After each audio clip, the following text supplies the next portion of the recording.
Okay, what's up, guys? So, just as a reminder, oh, I should have closed this. Just as a reminder, what we're doing today is we're getting back into our Ivy stuff, which I've got over here. And the very first thing I want to do today is create a README where we're going to keep track of how many lines of code we have left to translate. What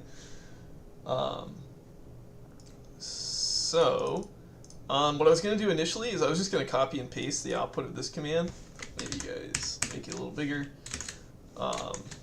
This command, so I'm just finding all of the files that end with Go, the Go extension, piping that to xargs to run WC, and then sorting them up numerically. And that gives us a total number of lines as well as lines for each file. So I was going to copy and paste this into an org mode file, but I thought it would be kind of fun to use eShell for this. Let's see if I remember how to do it. Yep. README. So what we can do with eShell, if I go to temp Ivy, so see if I just run the find part, we get that. Let's see, what else did I do? xargs-wc-l, and I guess we'll sort them just for fun. So you'll see we've got all of that there. This looks just like what we got over here in the terminal. But a really cool thing we can do with eShell is that instead of doing 1 greater than to put this into a file, or 2 greater thans to append to a file, we can actually do 3, which will allow us to, well, okay, actually, you can do it with just 1 or 2 with this as well, but if we put 3 in, what we can do is actually append to a buffer at the current point position. In this case, it doesn't matter because the file's empty, but in some cases it would matter. So I can hit Control-C, Meta B, and I can append this to my README directory. Okay, so now that I've got that, so this is just a really cool thing you can do with eShell. And you can actually combine this with Tramp, for example. So sometimes when I'm writing a paper, I'll go to the supercomputer on using Tramp in eShell, and then I can run a command there and then pipe it straight into like my LaTeX file, for example. But anyway, now we've got all of this. We can run the command. Well, I'll just do the key binding, Control-C, pipe, which is org table create or convert from region. And we'll give this a table name because we're going to do a little bit of processing on this in just a second. Alright, we'll just call it data for now. Let's add a, whoops, always go the wrong way, lines, file name, and then we're going to add another one, which is status. And let's go ahead and put file name first, lines. And the first thing I want to do is just delete the ones that we're not going to do. So, oh hey, how's it going? My day's going pretty well, just getting down to some programming. I hope your day's going well too. Yeah, I still need to get I meant to pull my laptop up so I can look at chat without having to tab back and forth, but I didn't. So let's see, lines. Can you pop out the chat actually? Chat, pop out. Okay, so this is something cool you can do in DWM. I've now got this floating window, and I can just add it to every tag. So I'll just tuck it over there, and now I can see the chat. Perfect. Okay, yeah, so I was going to go through these and see which of these we're not going to do. That's alright, thanks for stopping by. I don't really mind if nobody watches while it's live, because it gets posted, and I think a lot of people will watch later on. Oh, if HTML and CSS streams are getting all the views, I might have to try that. I'm working on a new version of my research group's website, so maybe I could have something for that as well. That's good to know. Okay, so I think we can probably delete the stuff that starts with tox. G tox D. Whoops.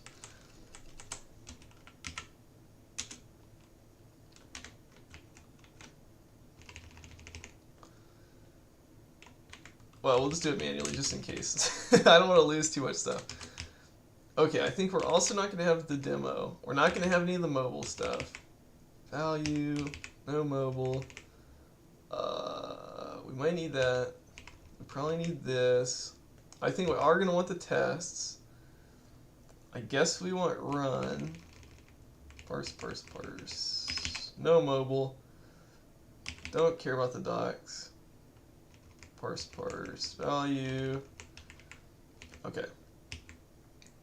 And then we actually don't need total. So we deleted some stuff, and I think if we look at the log, we finished exec context.go. Context. So I'm going to put an X over here. And so the reason I've done this is because now I'm going to make an awk source block. Let's see, CNN is going to be data. That's what we called our table.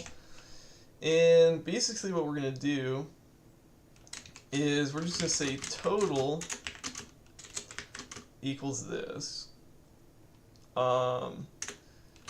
And if 3, oh wait, okay, hold on. So I'll just make these two cases. So that's the default case.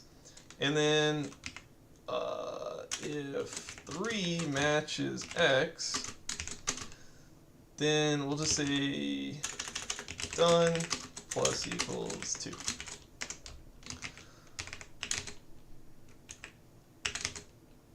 Great.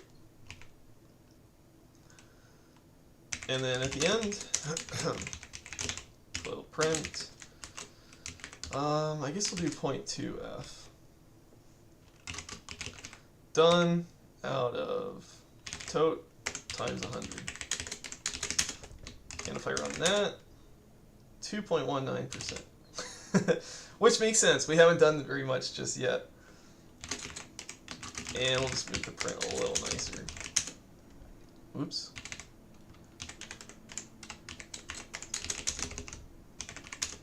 There we go. So we've got 2.19% completed. Hopefully today, maybe we can hit like 5% or something like that. And I think we probably have finished a couple other things in here. Just not that I remember off the top of my head.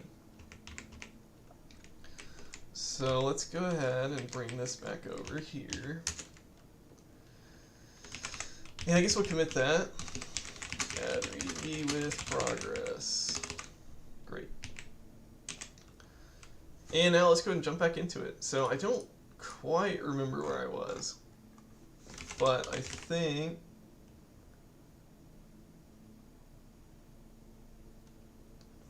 yeah, that's a great question. So, and just to clarify, I don't yet have a PhD in chemistry. Hopefully, I will have one in May. But I am working on a PhD in chemistry, and I'm not. That's a good question. I mean, what made me interested initially in programming? I guess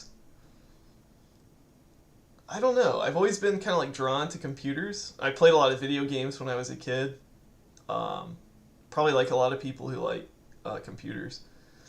And I don't know. I guess, I mean, I don't know what drew me to it initially, but what I really love about it now is just the kind of things that it lets me build. You know, like you can go from a blank text file that doesn't do anything, obviously, to building basically whatever you can imagine. So that's what I really love about programming. And it's a really natural fit, I think, for science, because science has a lot of interesting problems. This is one thing I ran into when I wanted to learn how to program, is the best advice for learning how to program is to pick a project you're interested in and go learn programming. write a program that does what you want. But I never had problems that I wanted to solve with programs. So when I started doing computational chemistry, I just had all these ideas about chemistry that was like, wow, I can solve that problem with a program. And so that's what's really gotten me into it. Let's see. Yeah, thanks for the question. So yeah, computational chemist. I did a little intro on this to one of my videos. I think it was a live stream actually, but basically, at least what my kind of computational chemist does is we try to compute the spectra of molecules. So if you look up like an IR spectrum, you can I get just the image? So real chemists, like experimental chemists, put molecules into machines that spit out spectra like this. And what my group does is we predict spectra like this using computers. So we use like quantum mechanics, not really directly, but encapsulated in programs that other people wrote usually, to predict the properties of molecules. So it can be related to medicines for sure. So like pharmaceutical companies hire a lot of computational chemists because you can compute properties of molecules, potential drug molecules, using computers without actually having to synthesize it yourself. So that's kind of, it kind of helps to lend insight, I think, to experimental chemists a lot of the time. So actually, it's kind of funny, like, computational and theoretical chemistry are often kind of lumped together, where you think of, like, theoretical chemists are, like, close to physicists or mathematicians. No, that's what I want to clarify here, actually. Somewhat on an Einstein level. So there are actually two different parts of computational chemistry. There's like real theoretical chemistry, where people are they're actually doing like theoretical development. They're doing math and stuff like Einstein, like physicists, like mathematicians, and trying to do like theoretical breakthroughs in the field. Whereas on the other hand, computational chemistry is a little more like applying those theoretical tools. So I'm basically using tools that other people have built and just applying them to molecules like this. And actually, in my case, I use really expensive methods, so this is way too big for me to apply my stuff on. Yeah. So, yeah, not too much like Einstein myself, unfortunately.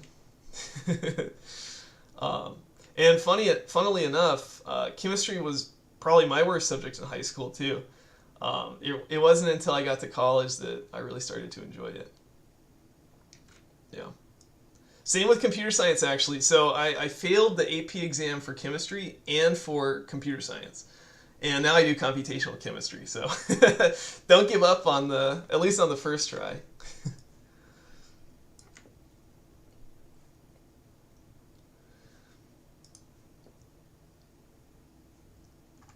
All right, let's see what we got here. Yeah, it looks like we didn't get too far in main, but that's okay. So we've got our default config, and then I think we finished exec context, right? Let's just try to remember what we were doing. This is the file I said that we finished. Now, I did notice something here.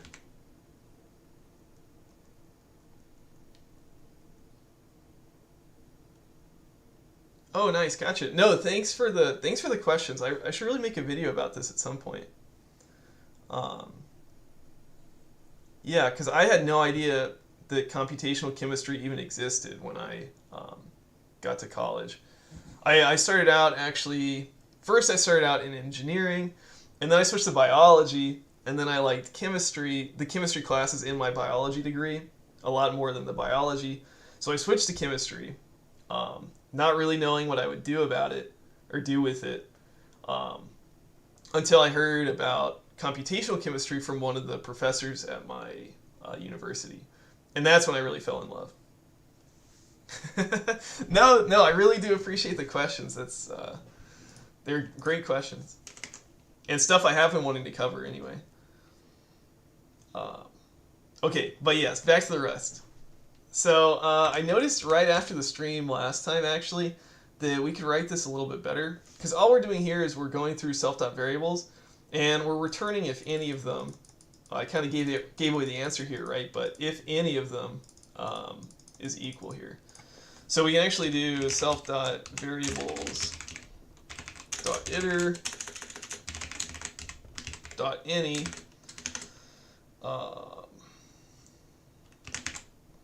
var there. And I guess I forgot to do the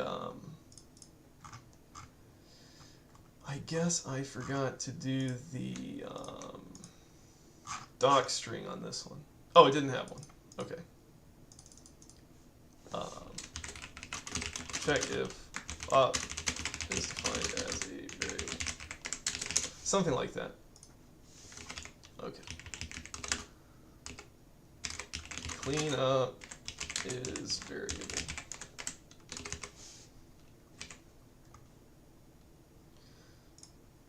Okay, so again, I think we're done with the context stuff for now.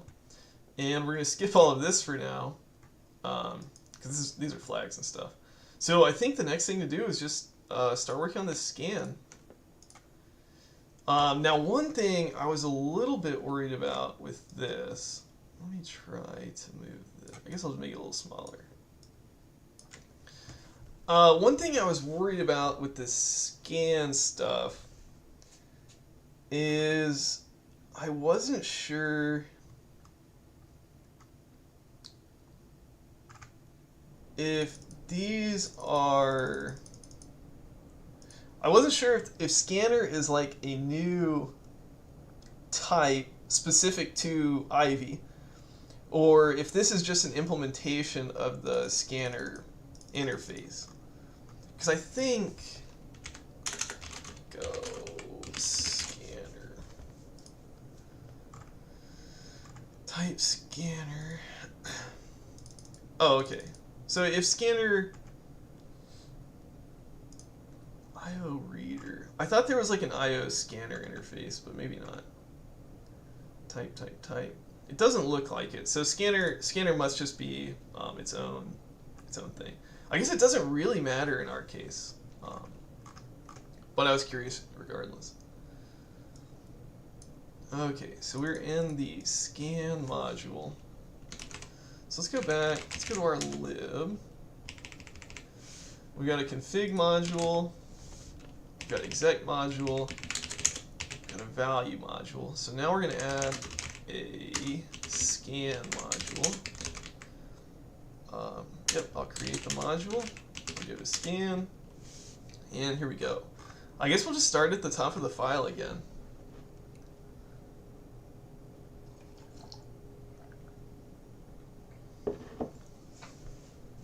Alright, we'll have a struct token.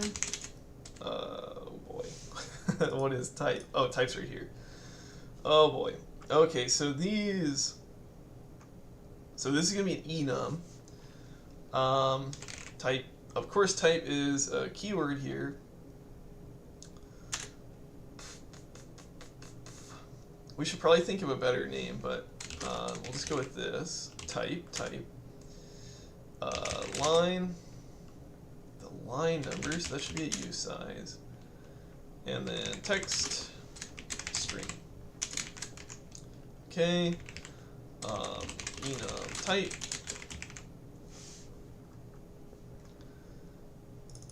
I remember seeing something about this, about EOF being kind of clever. Maybe it was in the talk. Yeah, that's another good question. So why did I choose Rust? I guess, yeah, it's partly the computational, like the speed. The other thing is that I used to try to use Python, and I think I would just get so confused about what was going on once the size of the project got to a certain size, I guess. And I really liked about Go first and then Rust the type checking. It saves you from so many stupid mistakes. Like, yeah, I really really like that. The other thing is that I didn't know about tests, like unit tests or integration tests or anything, until let's see, test-driven development in Go. Learn Go with tests, I think is what it's called. I just had no idea that testing was even a thing. So the other issue with my Python code was that I didn't know if it was correct to start with, and I certainly didn't know once I started changing stuff. So I just felt like really overwhelmed when I used to write Python because I didn't know about testing. So I started learning Go, and I started learning it with this book, Learn Go with Tests, Red Green Refactor. So the combination of the type checking and actually writing and running tests made me feel much better. And now, of course, I know that Python, you can write tests in Python, so that argument kind of goes away. But the type checking stuff is really good. And that's why I've moved now from Go to Rust, because it gives you this, yeah, like I guess the security benefits, where the compiler restricts me even more than just the type checking in Go. So I feel even more confident in the code I write. Which does have the downside of I don't write as many tests now. So sometimes I think I trust the compiler a little too much, and I should still be writing some tests. But usually I think if it compiles, it's probably closer to right now in Rust.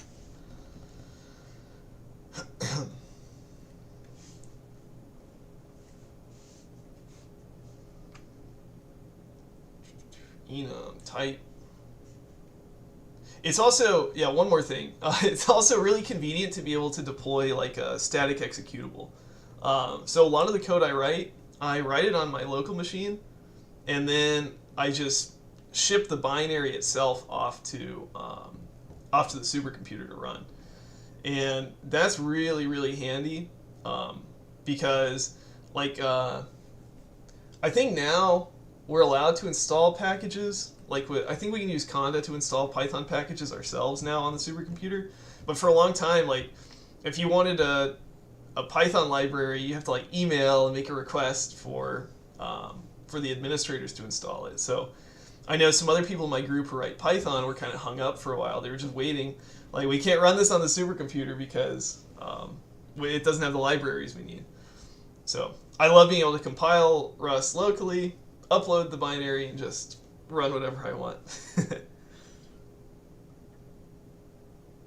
Wow, yeah, they're small too.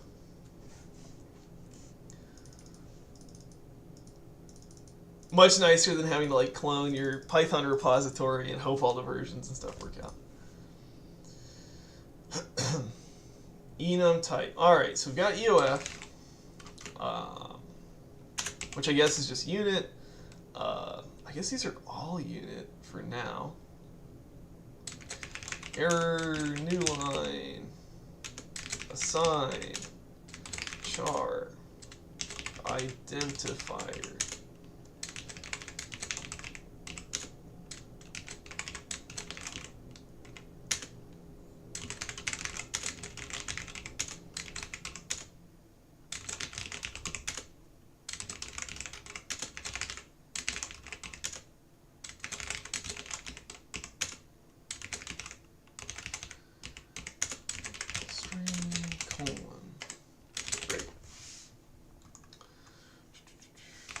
Type identifies the type of Lex items. I guess again we should be doing this.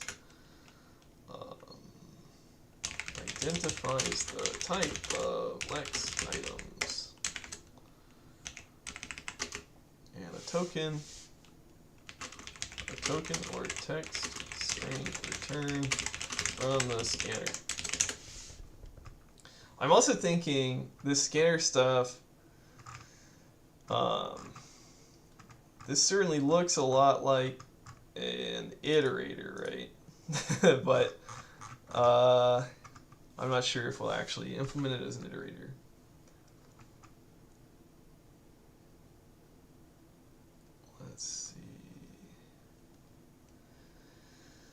Return. I guess we can do this.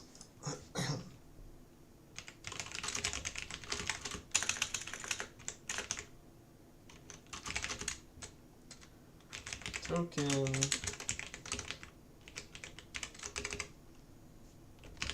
Match. Self.type. BOF. Let's see. Right F BOF.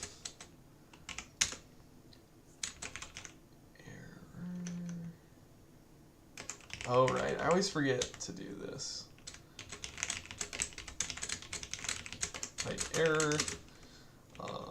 We will write F error I.text. Oh, right. Self.text.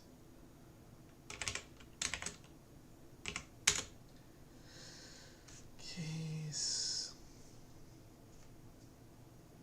Oh, you just truncate it, I guess. Type error. I guess if it's anything else. Ooh, we need the string type. I guess we can, I think we can debug the type. I guess we'll just call it T.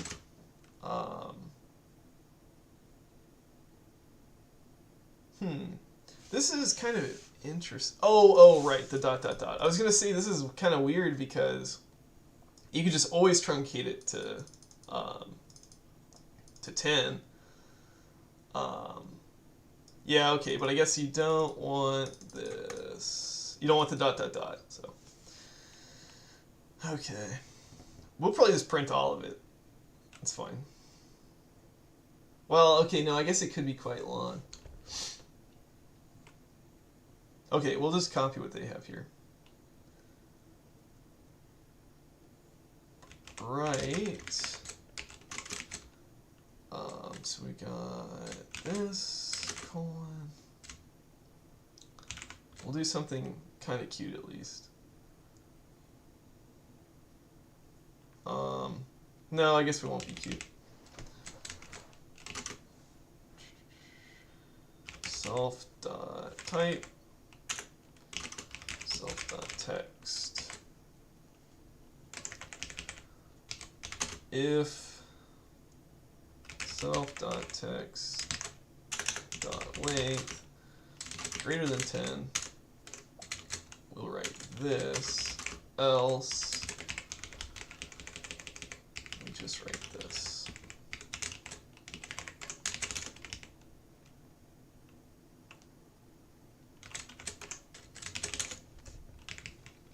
What's the problem here? Oh, right.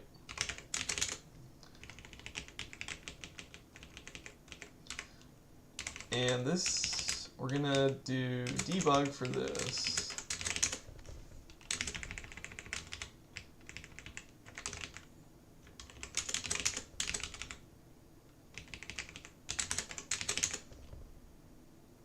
T. Why did I put T here?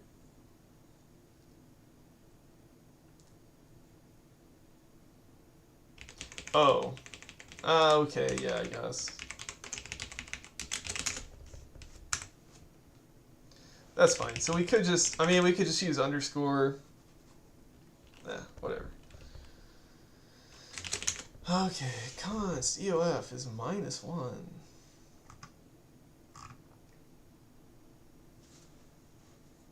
Takes a scanner, returns a state FN. Yeah.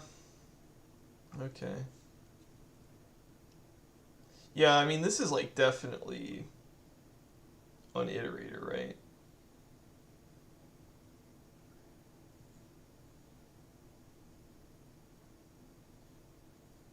Okay, we'll see how it goes. Probably we're going to implement iterator.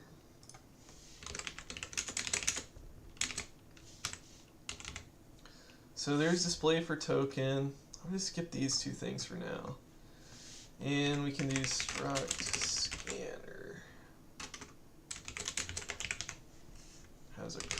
context of value context.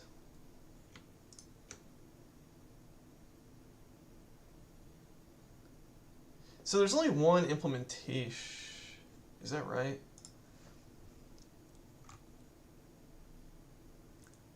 This is an interface. It has to have a config.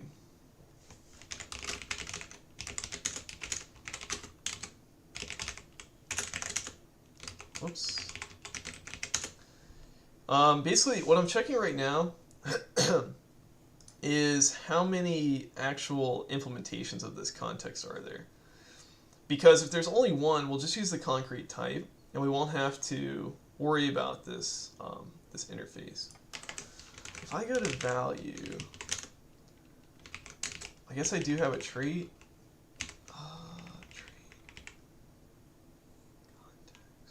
No, it looks like I never defined the context trait. So we're just going to go, we're just going to proceed with expecting this. Well, I should have actually looked at the output of this command.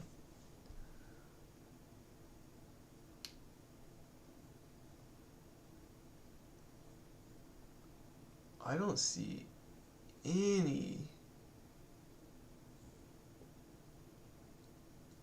Oh.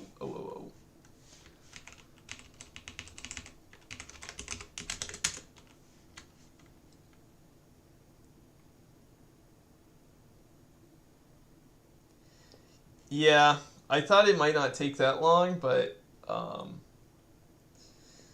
the farther I go, the farther away it looks.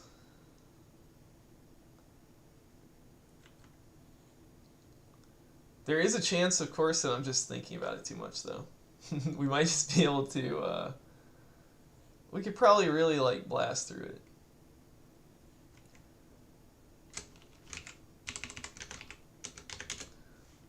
Okay, so there's only one implementation of this, so we don't care about the trait. So it's just going to be a context. R is an IO byte reader. Oh, I don't know about that. Okay, we'll try it for now. Well, now we have to make this generic over R.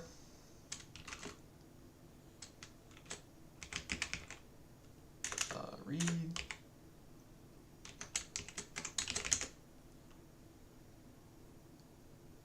Yeah, that's what I'm hoping as well, that I'll learn a lot. I felt sometimes a little bad, you know, it's like, oh, am I just like ripping off somebody else's code? But I think the point is that it's like a learning exercise. Yeah. And then I feel a little bad, like, oh, I'm probably not learning as much as if I tried to build this from scratch myself, but maybe I wouldn't do it at all if that were the case. Probably I wouldn't. R is an R.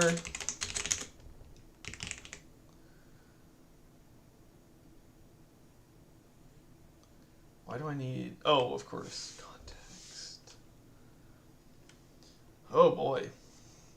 I think the harder thing is actually taking the time off, though. I haven't looked at this in a little while. Context. Tick A. Write the context. Okay, great. At least the language server helps with this.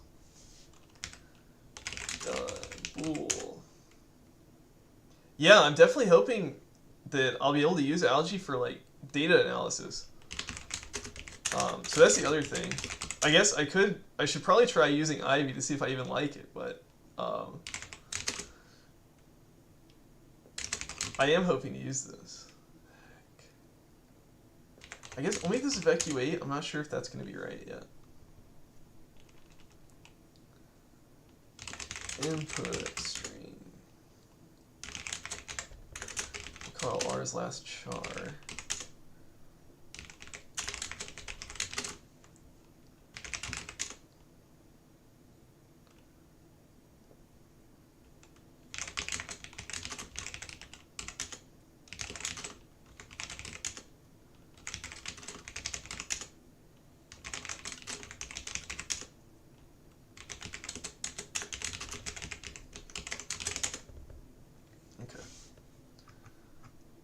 line.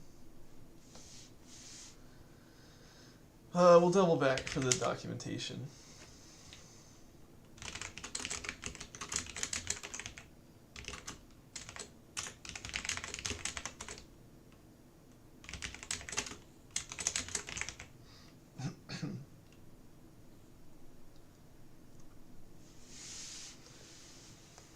I don't really understand the L.buff.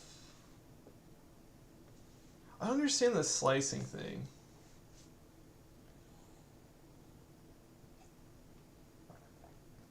I guess this is a Go idiom I'm just not familiar with. Load line. But anyway, loop L.R.read byte. Let's see. Rust read byte. I wonder if this is what we want to do at all. Read bytes. So this is our trait. I guess we just put this buffer. Read exact. Oh, that's what this is.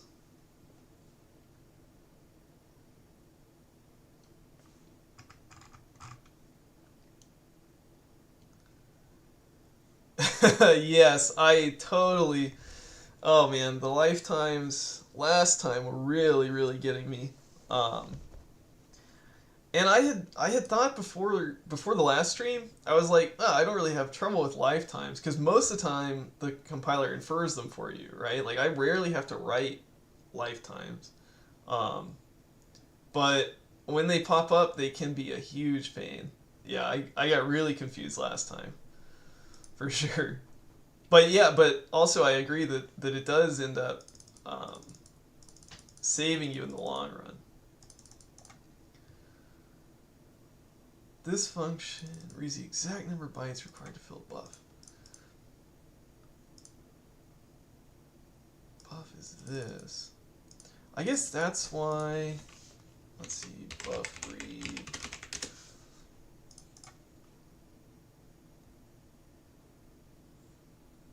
Oh, did I type Rust? Buff read.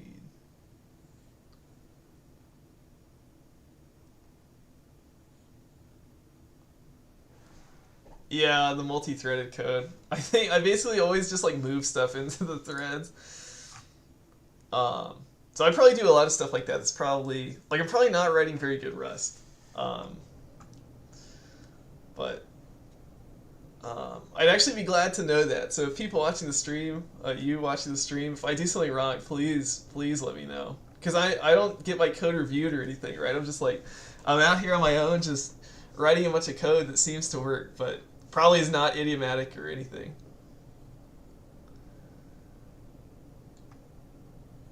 Let's see, what am I even looking for? Read byte.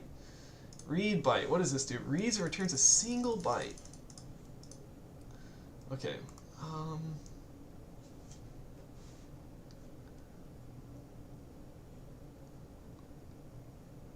Wow. Yeah, I used to hate just seeing Rust code before I knew any Rust. Seeing all these greater thans. Now that seems totally natural to me, you know. Arc, mutex, map, string.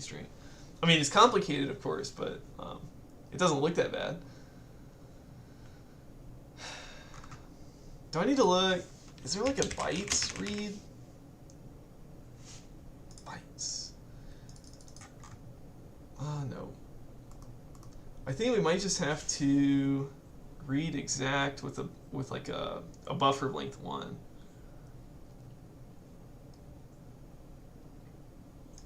Or maybe I do need to look at buff read. Fill, buff, consume. Yeah. I guess we'll just try it like this with a buffer length 1, which might be, I guess that's what they're doing here. So we'll set the buffer self. Okay, so this obviously has to be ref mute self. Self dot buff dot resize to length 1. Oh,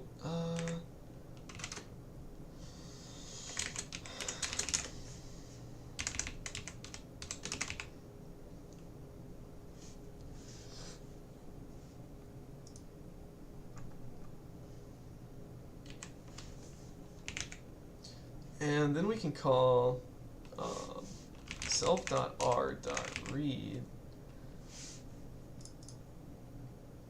exact. Why is it not completing? R.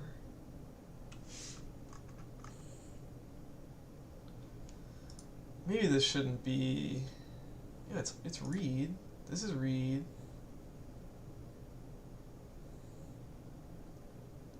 All right, thank you. Yeah, I really appreciate you stopping by, and it was a good conversation. Enjoy your dinner.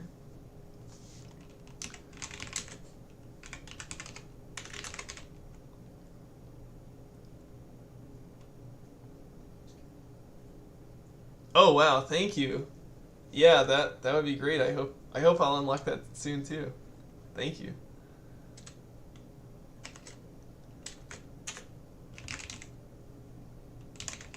You too. Have a good one.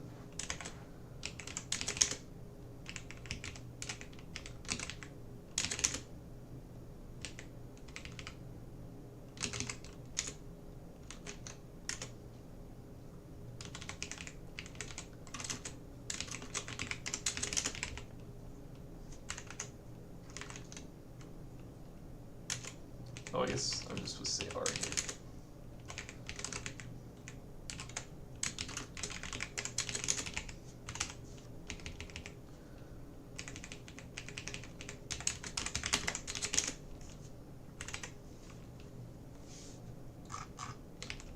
Oops. Okay, great. So we're going to read exact, set the size to 1, we read 1 byte. It's probably not the best way to do this, but read bytes. Reading bytes from a source. Readers are defined.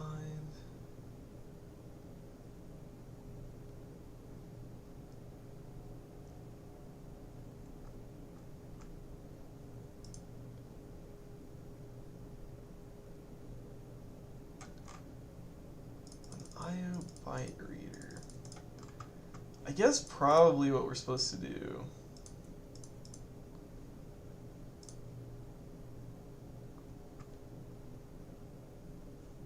What are we doing here? So this is an infinite loop. We read a byte. If there's an error, break. If we get this, okay, new line break.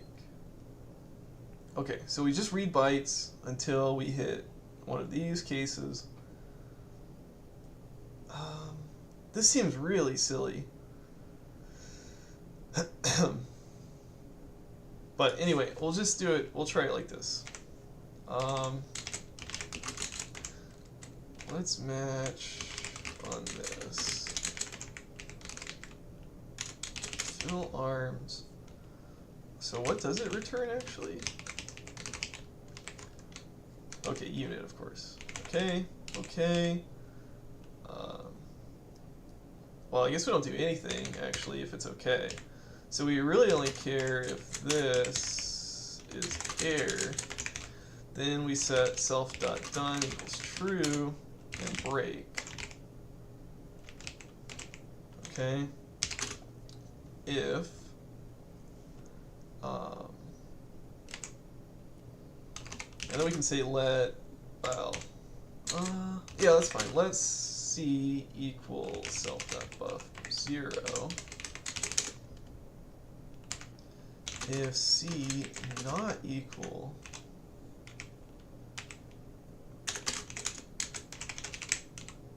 self.buff.push C. Wait, what is C? L.buff. Oh, but wait, why would I do this? Because I already pushed it. Oh, I see.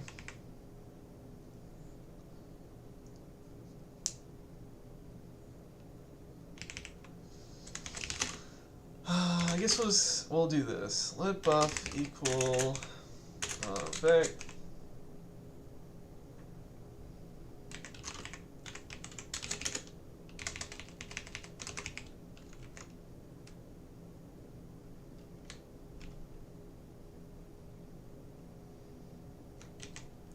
I got these backwards. Somehow I always get these backwards.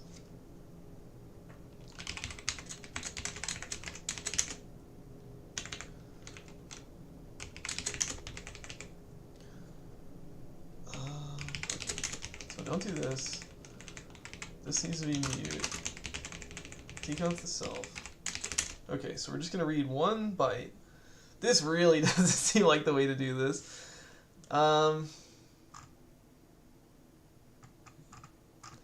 I guess I should just call this, right? Transforms this read instance to an iterator over its bytes.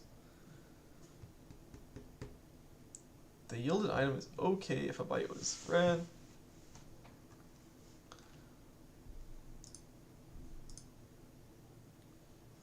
Byte in f.bytes. I guess we better just try that, right?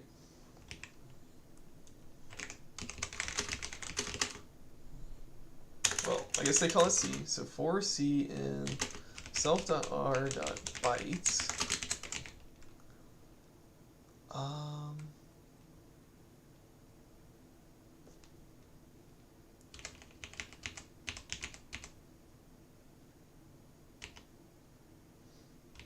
This is a result.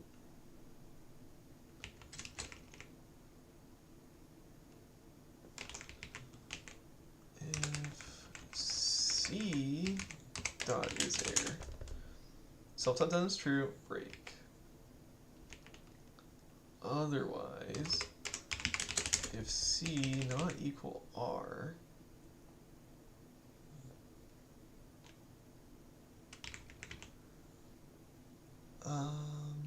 this might be a good case for let else. Let C equal okay. C else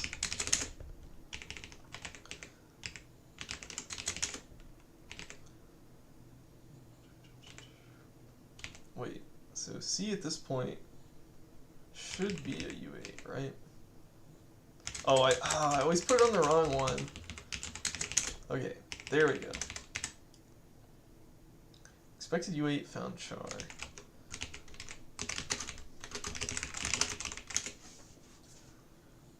Yeah, you can't always do it.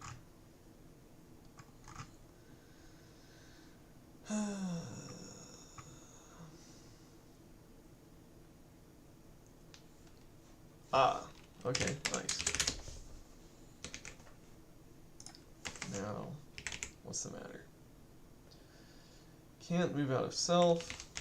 Okay, can I do that? Okay. Yeah. That's what I was afraid of. That's why I didn't really want to call bytes on it. I just wonder how this is actually used. Like, do we only ever have one scanner? I think that's right, scanner. So why even bother? So if I look at scan new, I get this.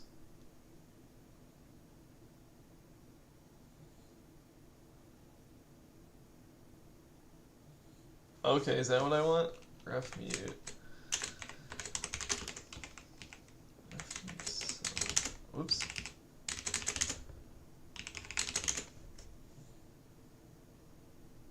Oh, sweet. Thank you. Can I do this? Okay, I see. I see. Okay, yeah. Oh, thank you. Thank you.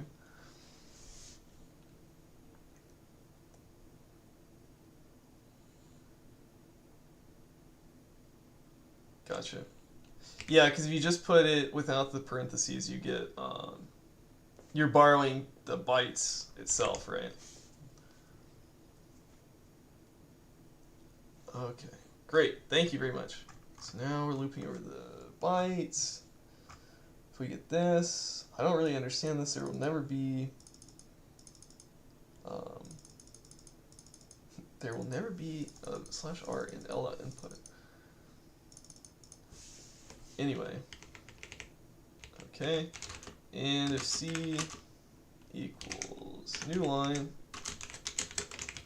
then we also break. Resets the beginning input buffer if there's nothing pending. Oh, and this is what we should do here. Self.buff.clear. Great. Removing all the values. So I think that's what they're doing here. Resetting the buffer to, yeah, just slice it back to the beginning. Self.buff.clear. Reset to beginning of input buffer if there is nothing pending. If L.start equal L.pause.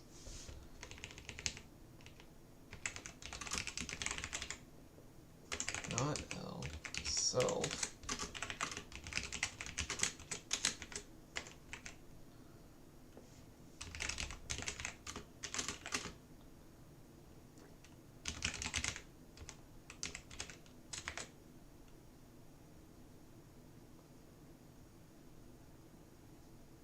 Oh wow, thank you for posting on Reddit. I've been too scared to do that myself, but thank you. Thank you. Hopefully that'll probably bring some more people in. Thank you very much.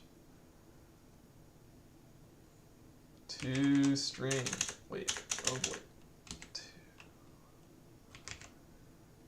Can I convert this to a string?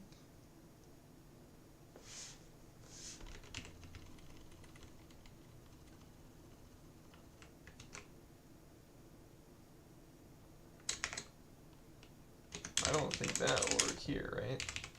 Yeah. Oh, right, of course. We have to string from UTF-8.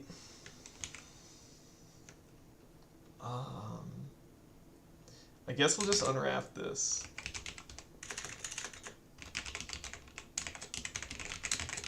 We could use the lossy version, but I don't think we want this to be lossy. Okay.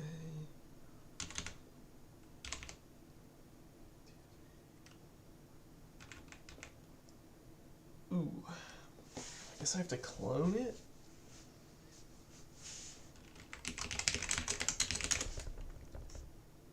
It'd be nice to move. I guess you can. Isn't there some kind of swapping thing you can do here? I'm not sure.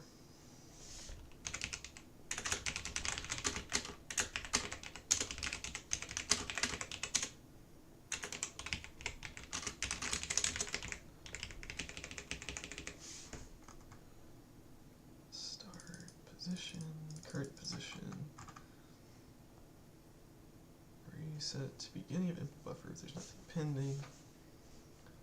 Else input plus equals string buff.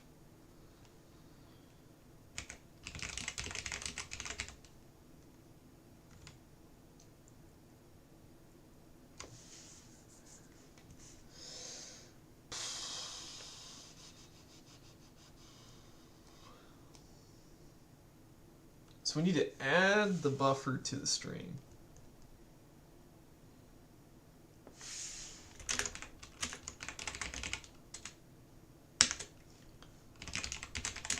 I don't think, can we do that? Yeah, I didn't think so. Yeah. Well, I know we can do push stir. This seems so terrible.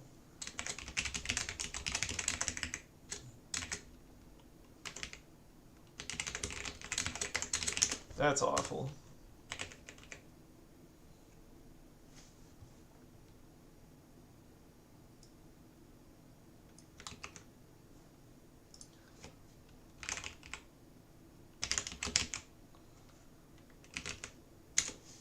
Whoops. Too many slashes.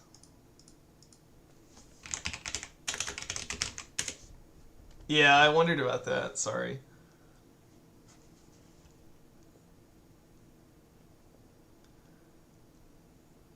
Thank you. I really appreciate that. Thank you so much. Even if I'm writing terrible code at the moment. Okay, borrow. Oh. I don't think I can format it, right? Like, it'd be fine if I could do write self.input, self.buff. right? But I don't think you can do that.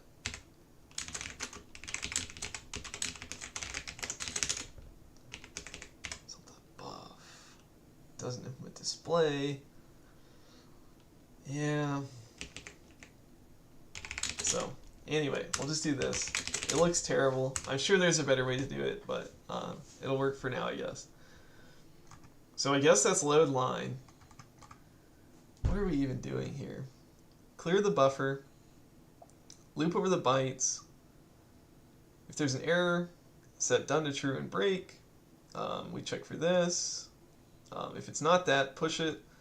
If we get a new line, also break. If self.start equals self.pause. Okay, I really need to document these. Start position of this item.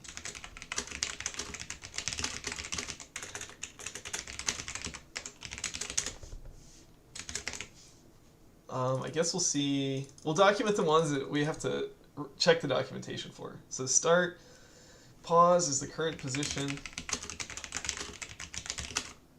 the input. Okay. So if the start of this item is equal to the current position in the input, then we're just going to set the input to the buffer and restart the start and position. When do we actually increment the position, though? Maybe never. Otherwise, we're going to append it to our input. Oh, isn't this just reading to a new line?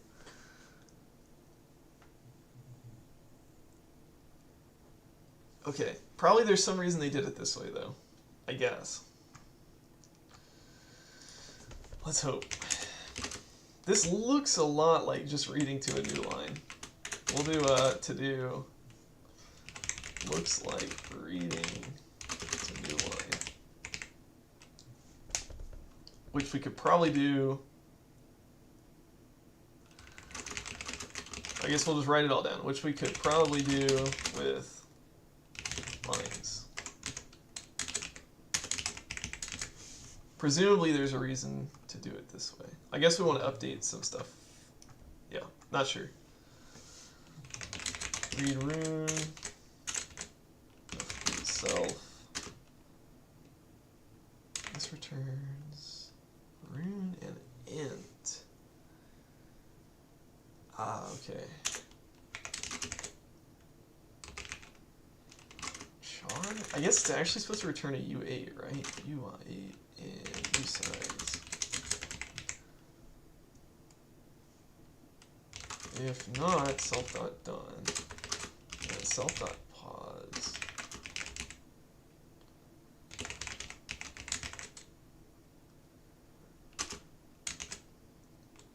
Not done, and the position is at the end. Read OK. If not, self.read OK.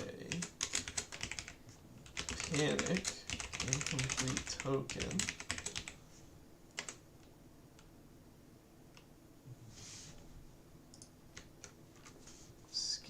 Error F. Oh, okay.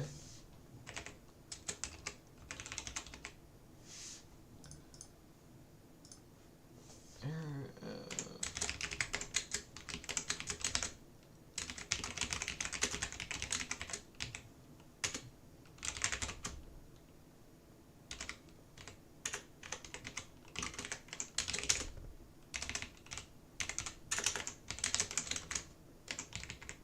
Wow, that didn't go right.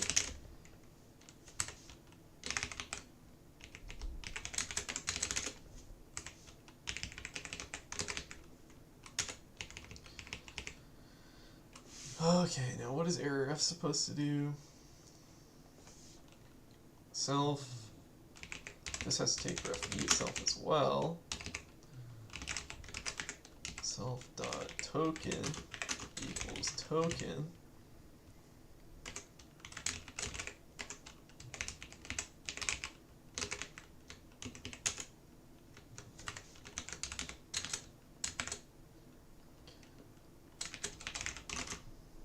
Error self.start text format. Well, for now we can just say arg.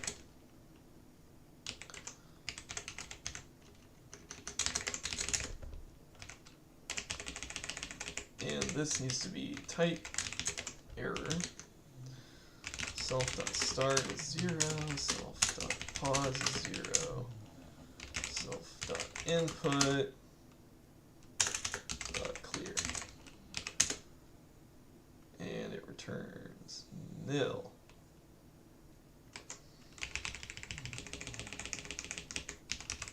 This might have to return something later.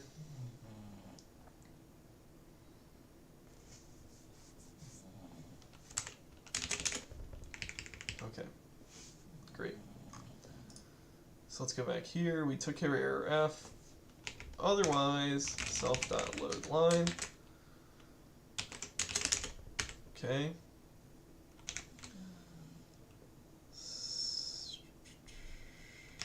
Self.input.length. Pause. Then we'll return EOF. Oh. Oh, man.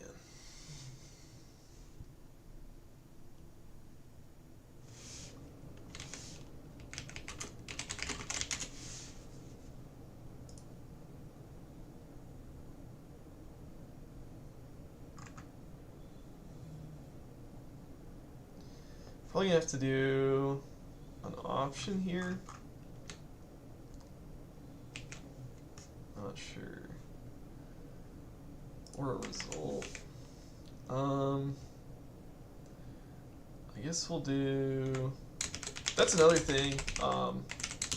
So I don't really know. I talked about this on the last one, right? Where I'm not totally sure when to return or when to use an enum and when to use a trait, like a trait object.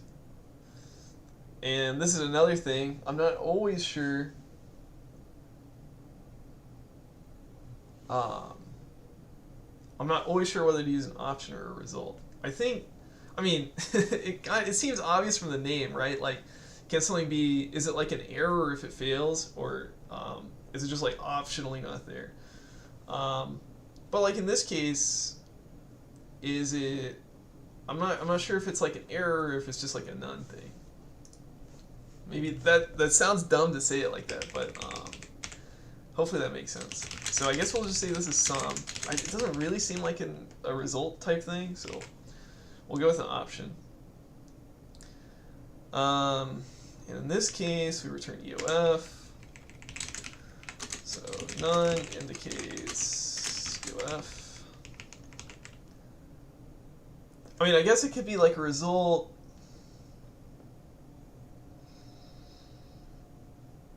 EOF, right?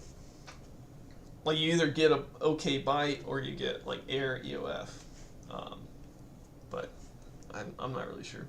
We'll go with option for now. Return none, 0,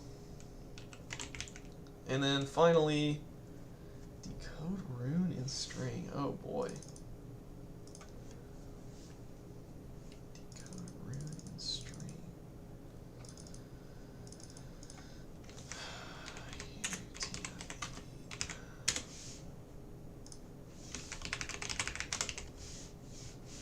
Decode rune in string. Its input is a string. If S is empty, it returns rune error 0.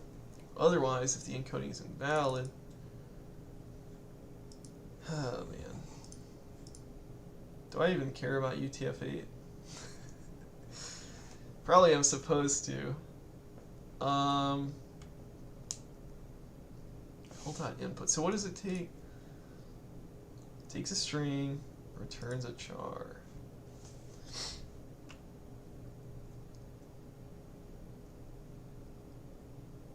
Self.input. I guess as bytes. But it returns a single rune.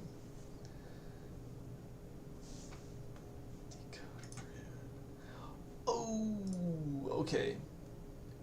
So we take the rune starting at pause. Oh, okay.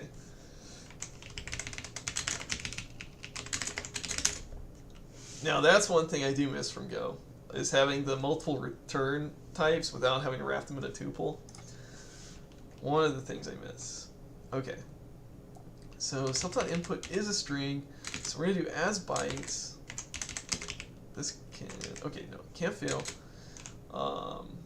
And we're just going to return the self.poseth.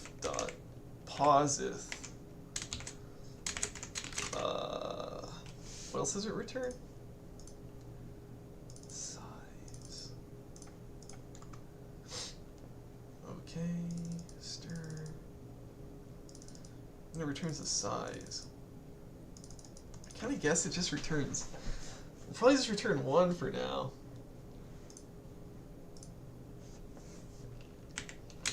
Not sure. That doesn't really feel right.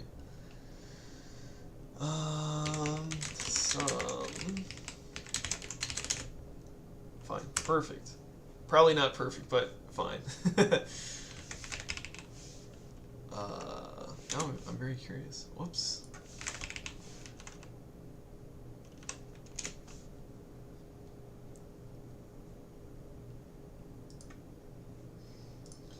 Okay, read rune. Here's next. Fn next. Ref use self. Returns u8.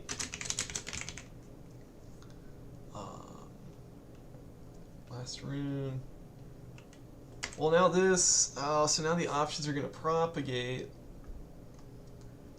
Because we get EOF. Okay. Well, anyway, it needs to return the same thing as the other one.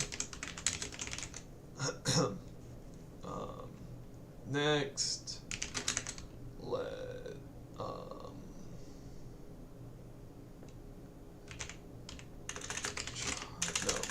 let's just do CW equals self dot read rune.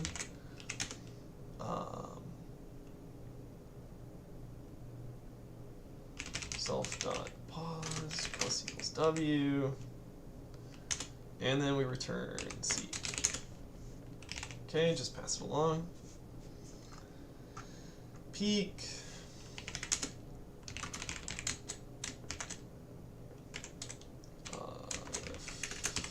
Self. So this does it without advancing the position. Ooh. Read rune. Read okay. Load line. Ooh. Returns but does not consume the next rune. That's a little frightening. Because I think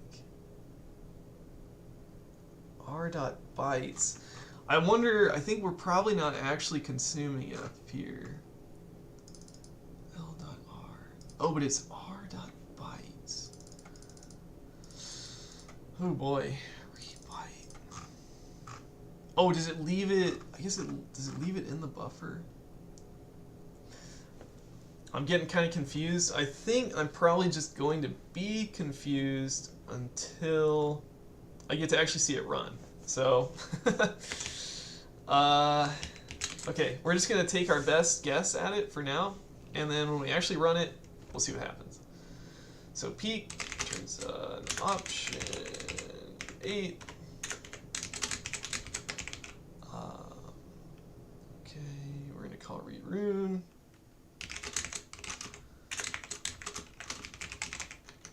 Rune, and we would just return C. Peak 2.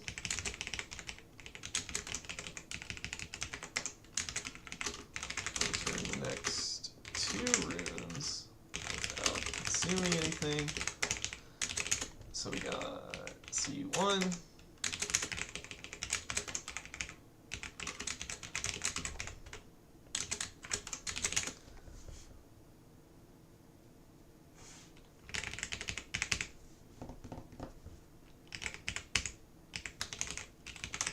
C2. Just call it again. Oh, no. Let pause equals self.pause, self.next, self.next, self.pause equals pause, and then we return C1, C2. What does next return? Oh.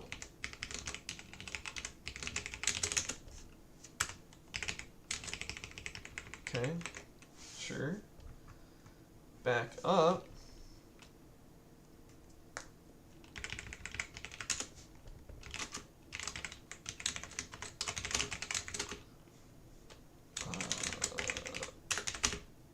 Here we go. Now we can actually check self.last char.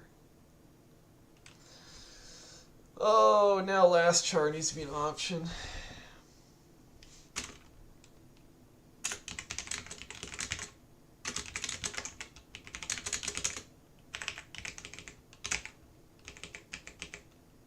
And this also needs to be U8, I think. Not U7.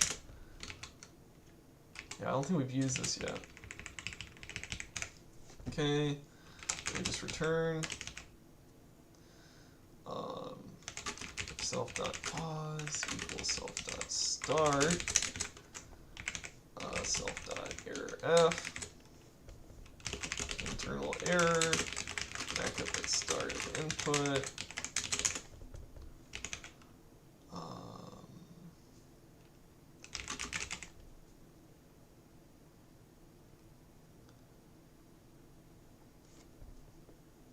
Can't happen.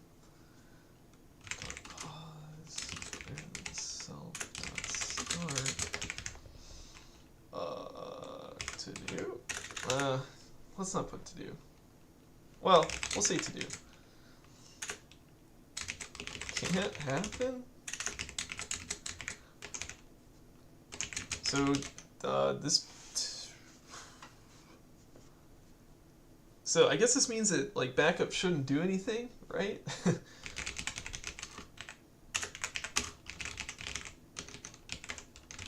I'll comment that out. So if it can happen, this is the code. Okay, emit passes an item back to the client.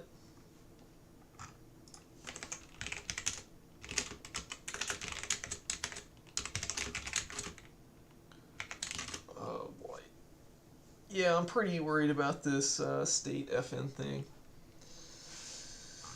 I guess we gotta try it now.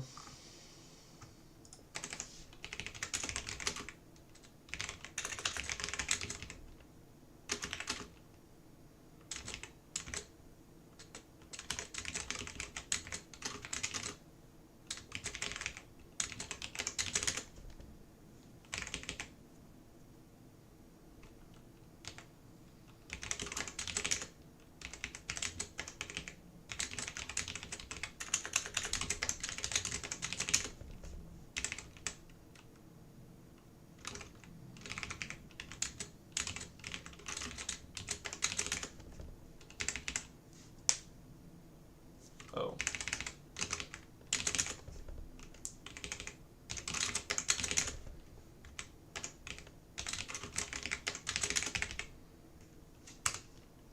Whoops. Only lifetime, okay. Or tick A. So where do we put this one?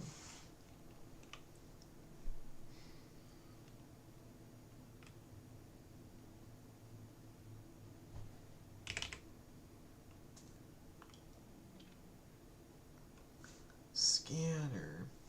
Is it always going to be a scanner on standard in?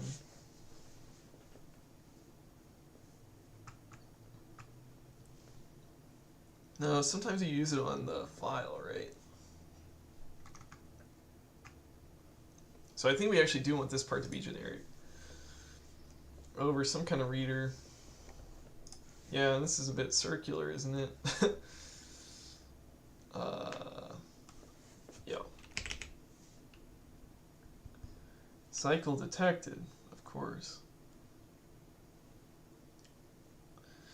Yeah, we can't really do this here. Okay, just try to ignore the alias for now.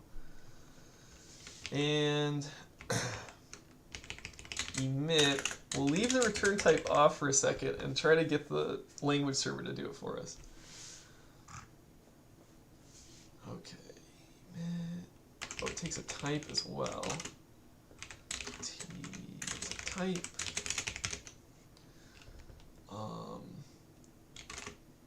If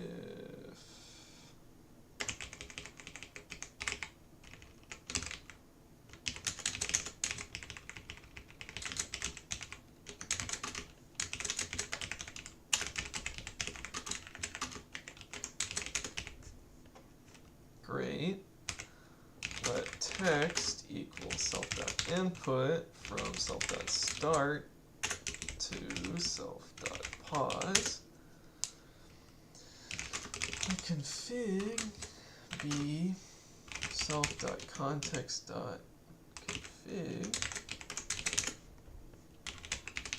Yeah.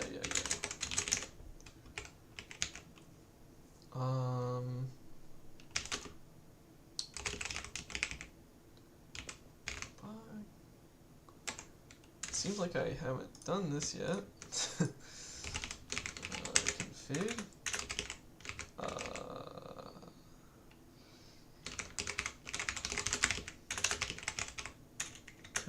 Config.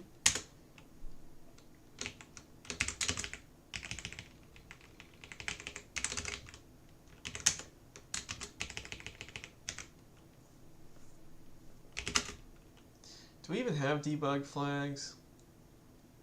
No. So we're not going to have that. Don't care about this.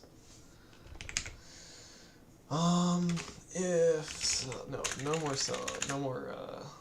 self.token equals token new t self.line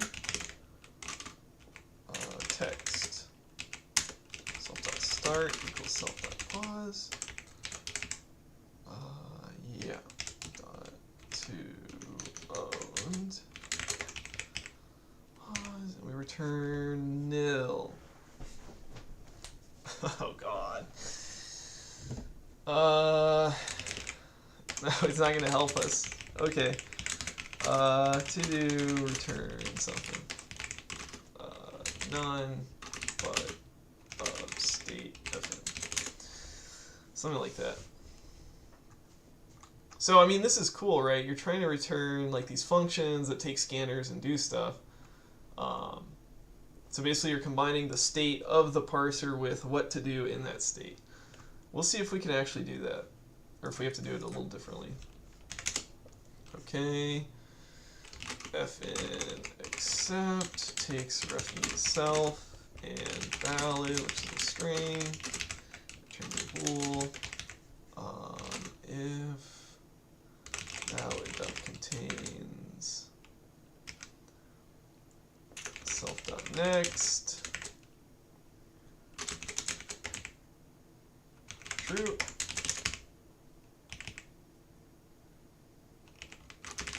Else self.backup and false.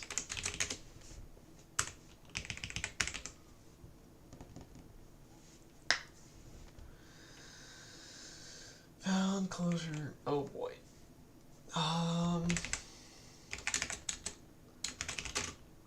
Let's see equals self.next if let sum c equals c and valid.contain c. Can we do that? No.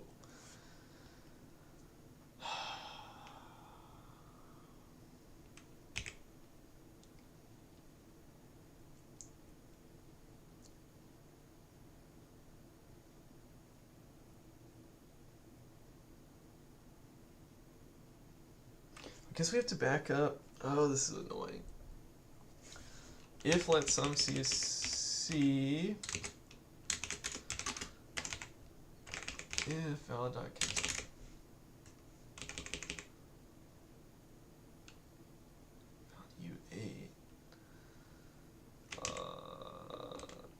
2. All right. And we can actually inline this C. Yep. I guess we can just return here. So return true, and then this is the else. We have to close this. So this and this. Oh, now it doesn't work again? Type annotations needed. Oh boy. Into char. Char from C. Can I do that? Okay, I can do that. Excellent. Wait, how does it even work?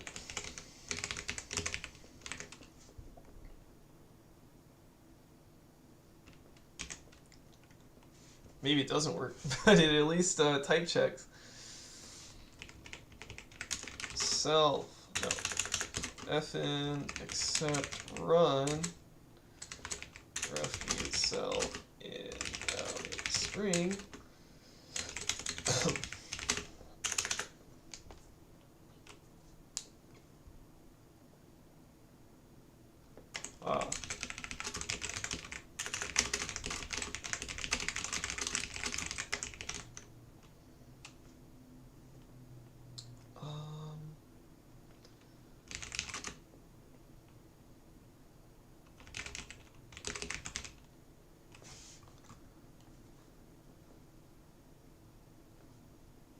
I see. I guess we can do while let sum C equals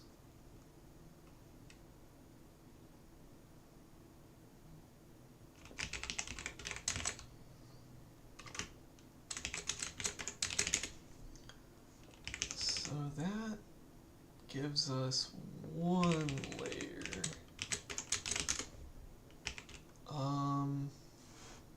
Except run contains valid. So we're calling l.next each time. We want to keep doing that until it's not valid. So if not valid dot contains char from C break. I think that's right. And then we back up. Self.backup. Okay. So I guess you read, wow, that's kind of funny actually. You read until you hit an invalid character and then you just back up over the invalid character. I guess it makes sense. Okay. So we took care of error F already. Now, I usually like to put my new up at the top, but I guess we'll put it here. New. Well, we'll actually generate our new. How about that? New scanner. Generate new. Where'd it go? Oh God, it's right here. So theirs takes a context. So now we can do this A. Take A. Takes a context. It takes a name. So we don't, we definitely don't take done. We take a name. Don't take buff. Don't take input. Don't take any of this. We're just looking for R. Yeah, context name R. Perfect. So done is a bool. False. Buff is a rec new. Input. What's input?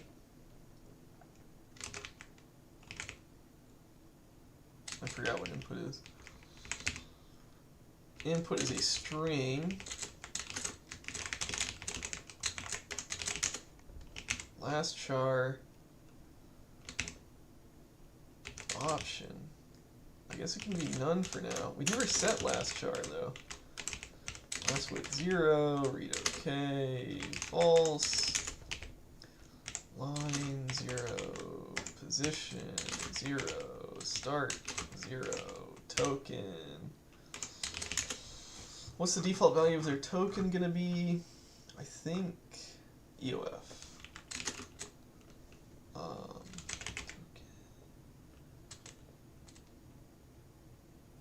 Oh, wait, yeah, wait, what is there? It's going to be, it'll have the default value of type, so we'll have type EOF. It'll have the default value of int, 0, and it'll have an empty string. Which I guess is token default, right?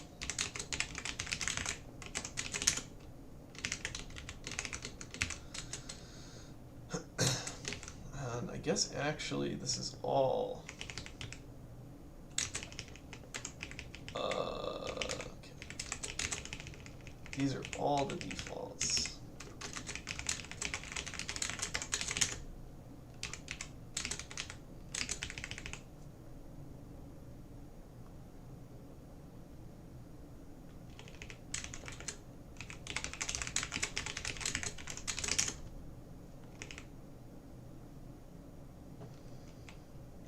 What? I thought I had a default here.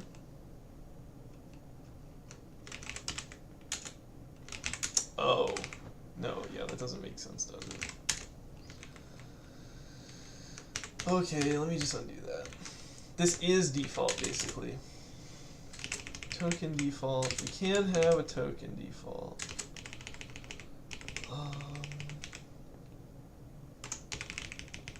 I guess we can derive default.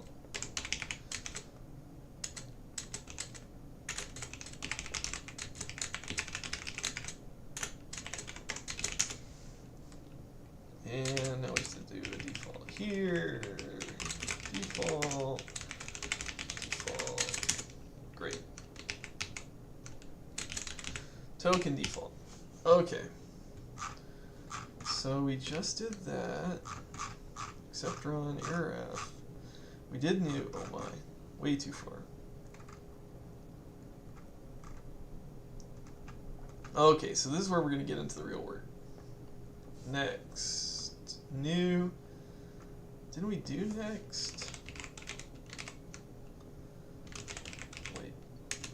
Oh, we did lowercase next, but now there's an uppercase next.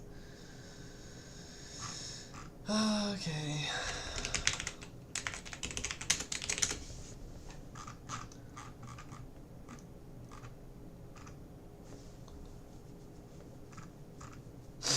Yeah, this is definitely for,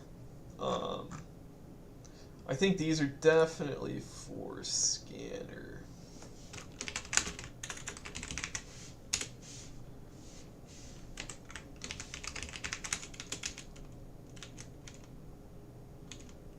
Type scanner. Well, it's a struct. Maybe I'm wrong still. Next. Okay, so now we have to do actual next. We did new, now we do next. Oh, I guess I keep forgetting to look at the how things are capitalized, right? So token type. So this is a pub enum. This is a pub. No, you don't need pub temple. Pub struct. I guess we can even look at the field. So token, this is supposed to be pub, this is supposed to be pub, this is supposed to be pub. Probably all of these should be pub crate. Type int. I guess this is a pub enum, right? Pub enum. This isn't, okay, scanner is pub. But none of the fields are pub. None of the fields is pub. Load line.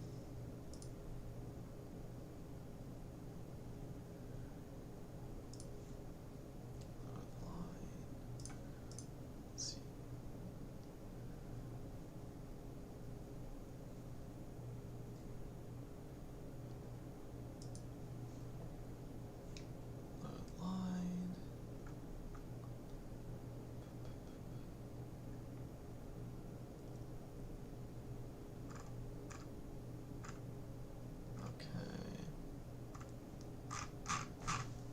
Alright, whatever.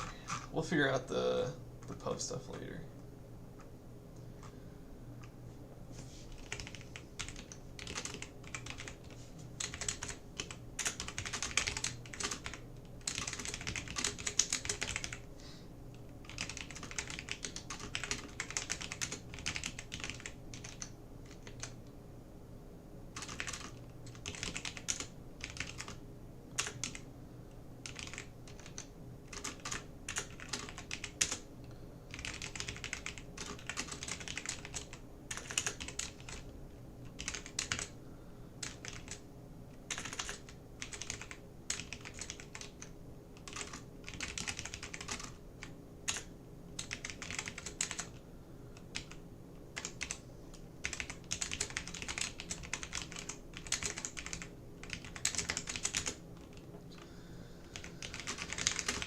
Oh boy, state.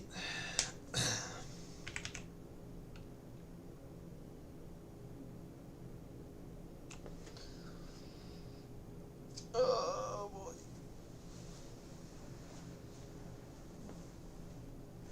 Alright, we'll see how this goes. I've tried to do something like this before and it did not go well. But let's see. Let mute state equal Lex any. Well, obviously it's not going to look like that.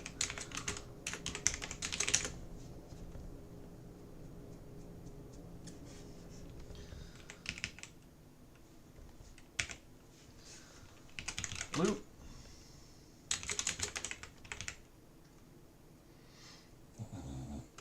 What? Why it's not? Oh, it's still mad about the return type. Loop.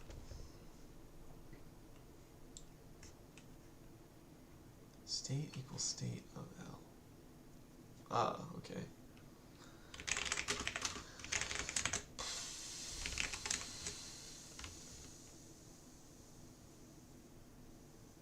Can you store methods and variables? Store method variable rust. I don't think you can even do that, right?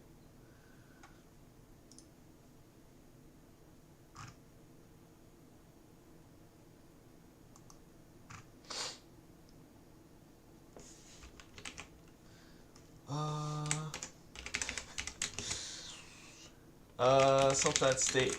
Let's see, can I do that? No method state. No, definitely you can't do that. Okay, state. So we're gonna have to pass it in. We have to give it self. And that's it. Okay, so out here we're gonna have fn lex any, which takes a ref mute. Well, we'll call it scanner. Well, we can actually call it L this time. L, which is a ref mute scanner, and it returns something. It returns whatever it is, actually. Oh, so now we can define this, I think. Type state fn is an fn that takes a ref mute scanner and returns. Oh, but it is circular.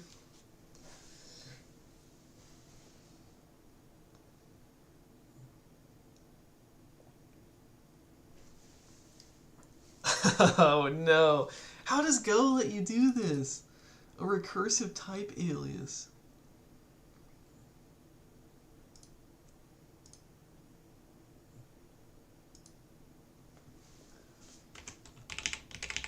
We're not going to, we can't even write down that type anywhere.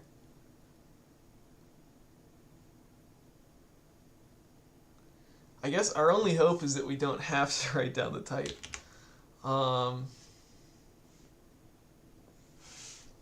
Let's try to return ourself. I'm just going to return Lex any. Okay.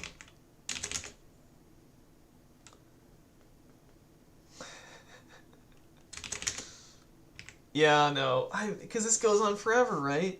Like this returns, oh no. What's this? I opened a new tab somehow.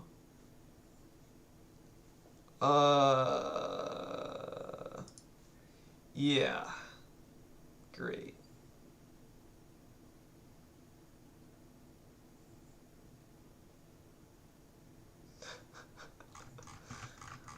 How does Go do that?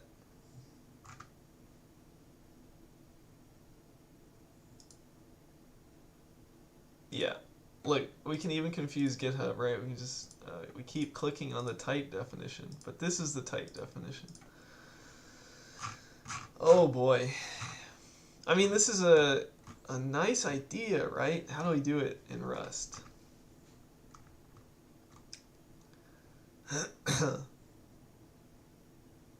Kind of sad.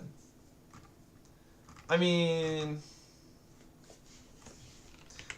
I guess the way to do it in Rust, this is how I usually do it. Lex. So we start off in any, of course. What else? What all are we gonna have? Lex any. Let mute state equals Lex any. And then, of course, we just call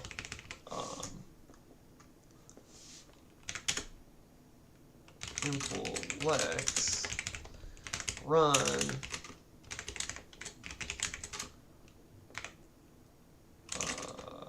returns itself, actually. Kind of neat. I guess we can even consume self, because we're always going to return a new one. And then we just match on self in here.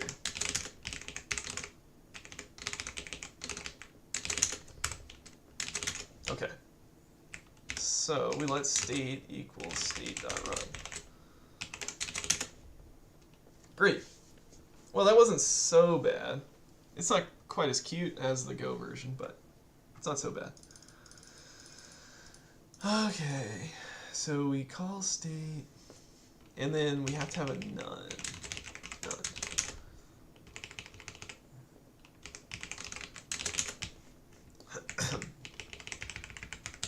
State dot is none. Return self dot token. Great. And now we just generate an is. I kind of don't like all this documentation it spits out, but what can you do? At least I didn't have to write the method. Okay, so we start out in any. What is Lex any? Oh boy. Wow. Okay. Switch on R. Case.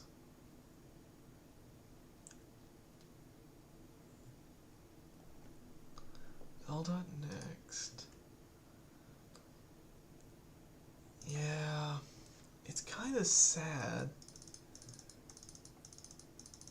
Kind of sad that we did the option instead of just having this. I guess it's really the same, because we can't do a nice switch like this anyway. Okay, it's fine. And then, I mean, we can actually just defer to stuff down here. Oh, run has to take a scanner, whoops. Which we can call L.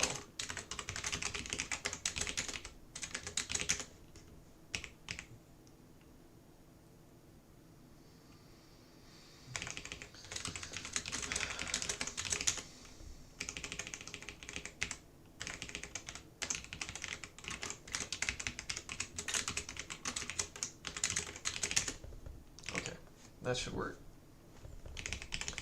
Yeah, now we can have stuff like this. F and any. Yeah, I guess it's nicer to do that, right? F and any.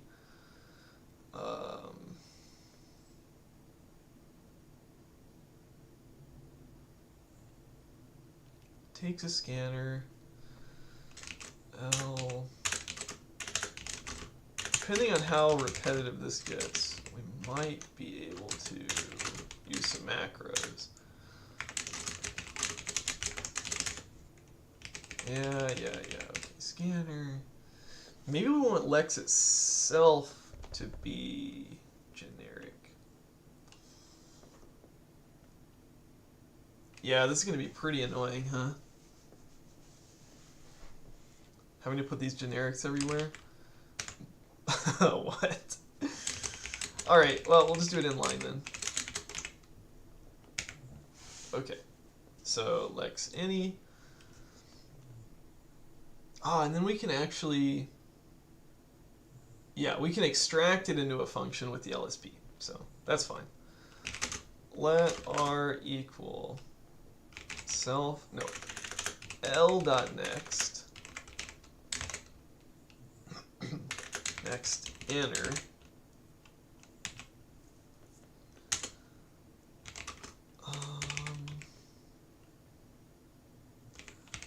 Let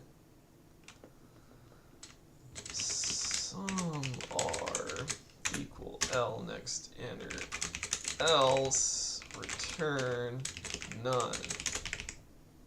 Does that work? No. Okay. Oh, self none. Okay, so if we didn't do that, now we can go down our cases. Yeah, I do kind of miss Go's switch like this, where you can have different, like, is space. What is space? Oh. Okay, never mind. We can handle this. Lex any. Lex any. Yeah. Okay. So we can actually match on this, I think. So now that we know that it's sum, we can actually match on R. And I'll go ahead and do... Does it have a default? Like a panic? Default. Perfect. L.errorf. And we'll just do the format here. Recognize character.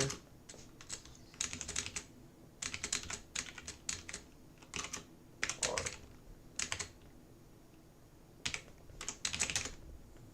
Wait, how can that return? What does errorf return? Returns nil. Okay.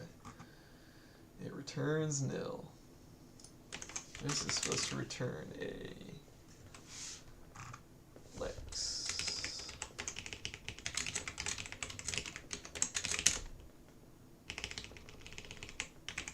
What's wrong now? Oh. Self.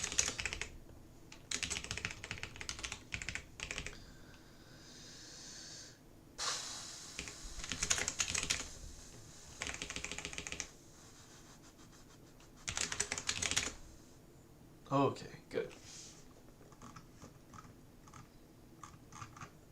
Go back to Lex any.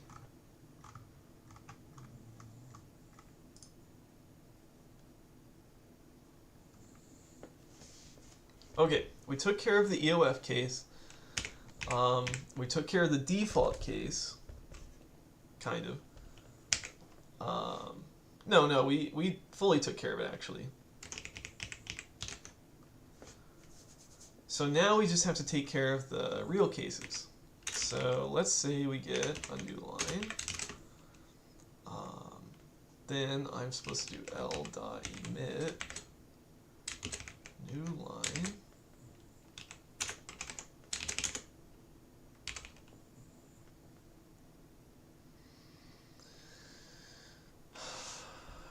And what is emit supposed to return? Emit is supposed to also return none. That's kind of weird.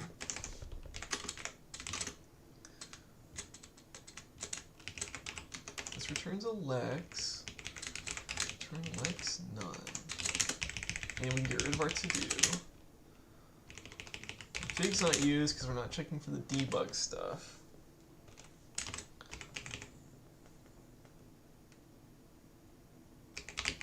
Tokens. I think this can be copied. String copy? Oh, type's not copy.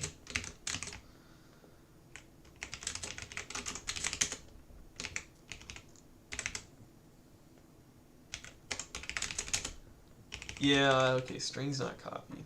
Yeah. So this has to be clone.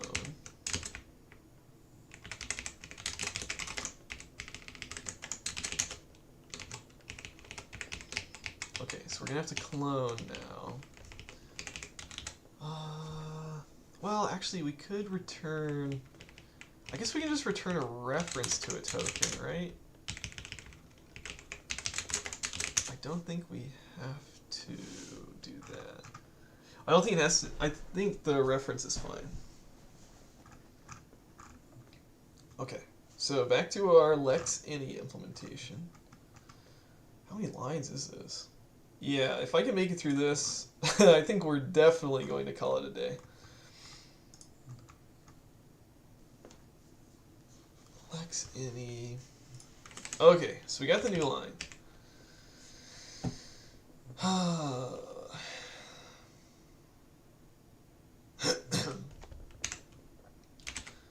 Let's see. We get a semicolon. L document type semicolon BR. No. Wrong. Then we return self-comment.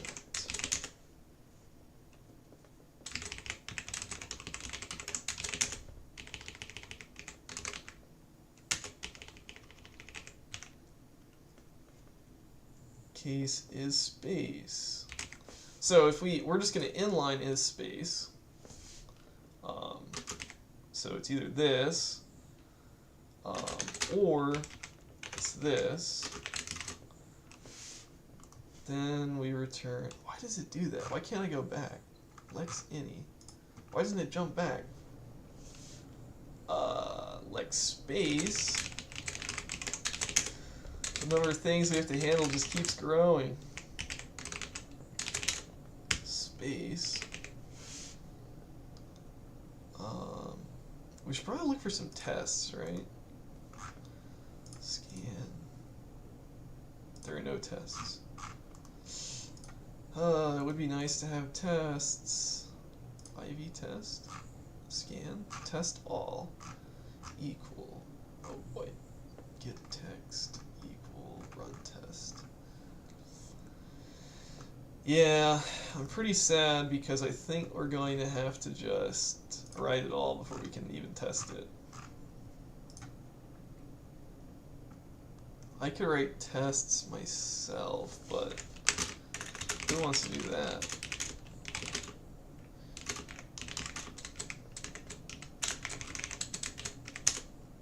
Mobile test, IV test, demo test.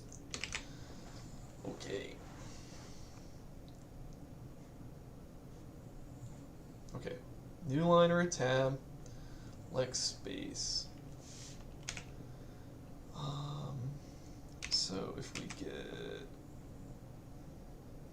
a single quote, does this work?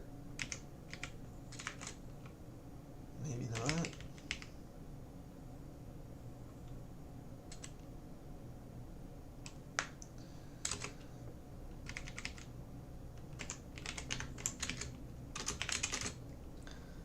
Lex quote. Ooh. Okay, we have to L dot back up and then return self quote.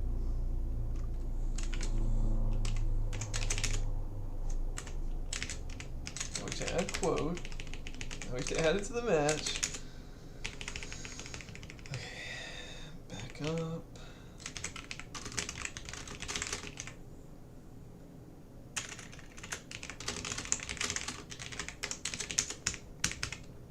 Okay, we got the quote. Now we got a raw quote. Back quote.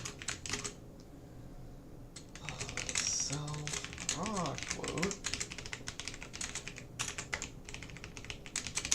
I guess I can just do all of those at once. Raw quote.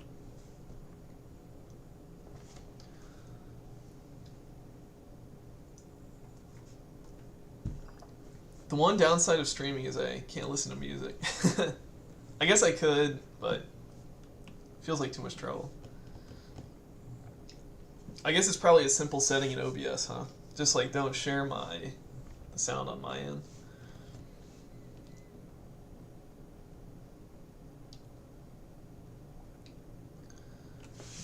We just did raw quote. Oh, I didn't do the other part of this quote. Or be good.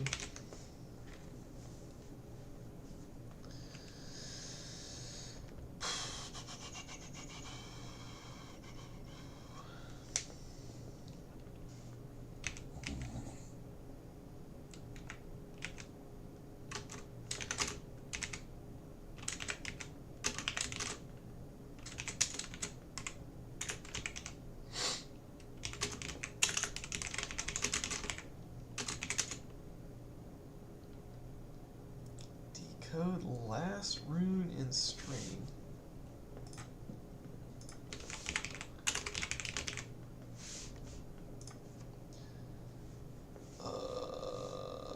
If S is empty, it's like decode last rune.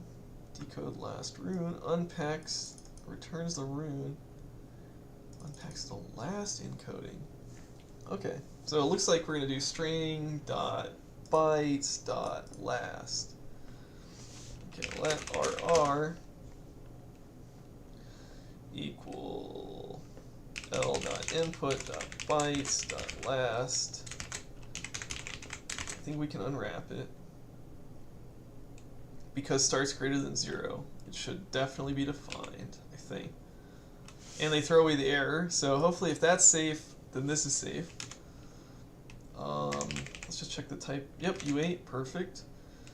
If RR dot is ASCII alphanumeric or close paren, or RR is close bracket, then it's an operator. Operator. What?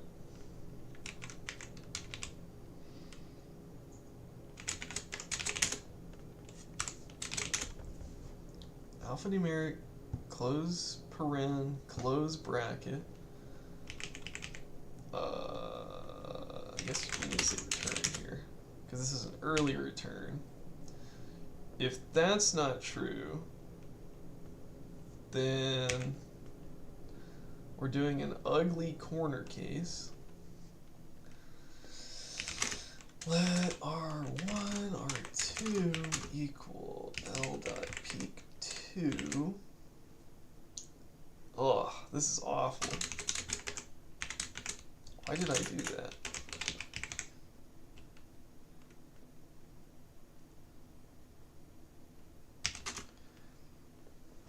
If let sum R1 equals R1, if let sum R2 equals R2, if R1 dot and not, what is this? Oof. Numeral R2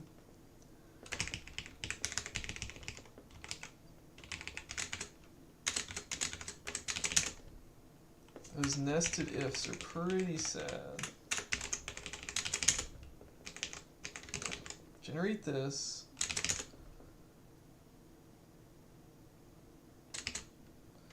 And then we'll add an operator. Is numeral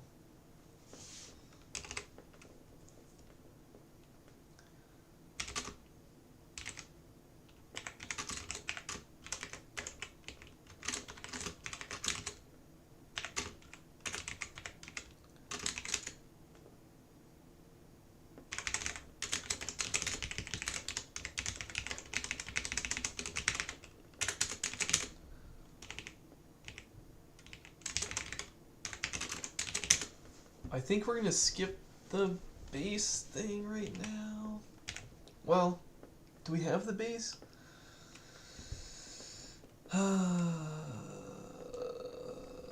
If base is less than 10, just always return false. If base less than 10. Wait, how does that work? If I have base less than 10. Oh, because we already would have returned. Okay, I see. Duh. Okay. Let base equal self dot config. Uh-oh. Oh, context dot config dot what? Config input base.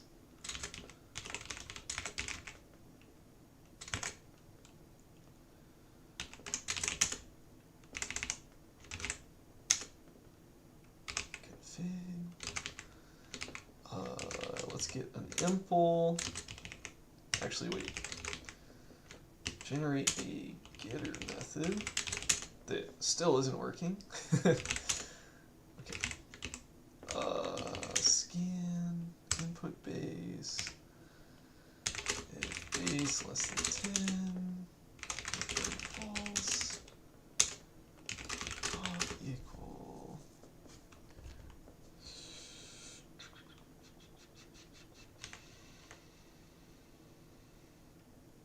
Wait. Oh.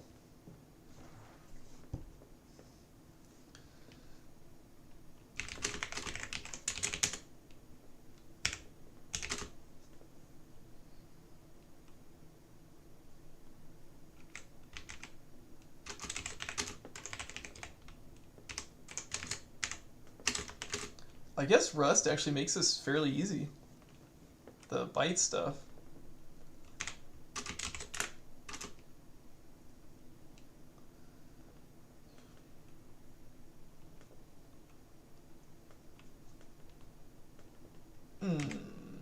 Maybe I spoke too soon. BA plus top. Can I do that? No. Oh, okay, no, it is fine.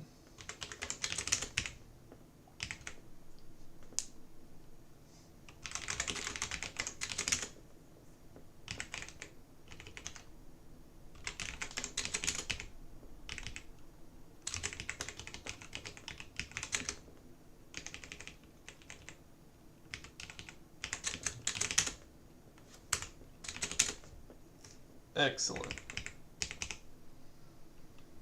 Okay, so we got his numeral. Self. Yeah, let's go ahead and do some of these. Actually, just to be funny, so since I'm building my Emacs without an X toolkit now, look at this. This is my menu. Kind of fun, huh?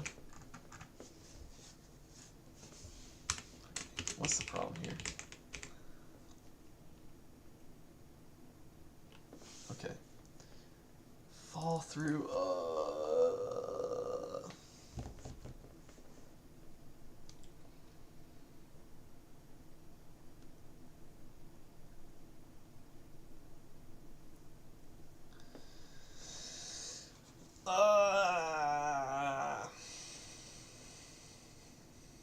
Fall through.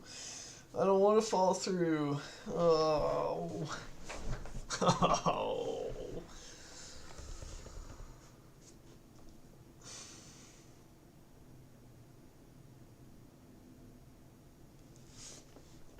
We can't do that, right? Rust match fall through. There's no way you can do that.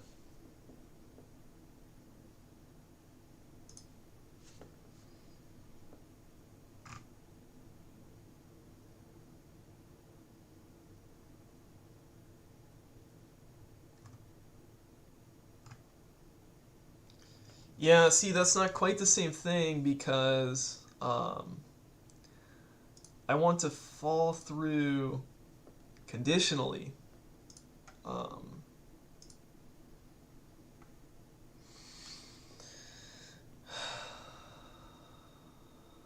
So what I'm thinking about right now is how I could recurse here, basically. So I want to call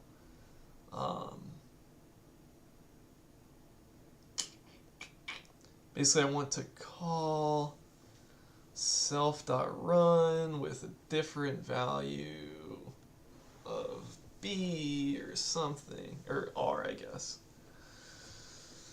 Oh, I don't think we can do that.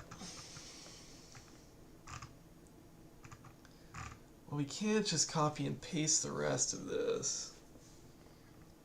It's an operator. Fall through. Oh no.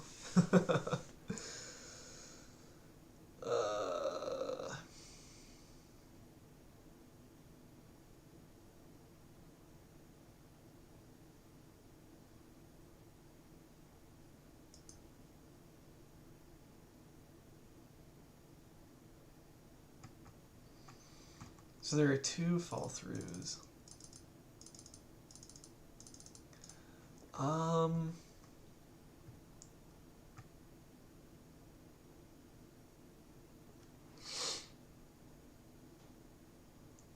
Okay.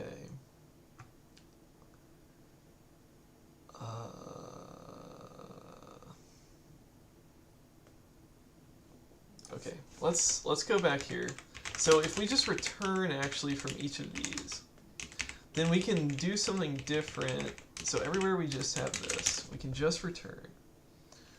Okay.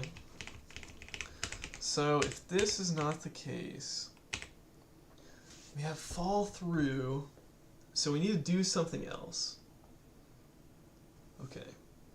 So we're going to do this match. So we did match, and basically we need to branch somehow.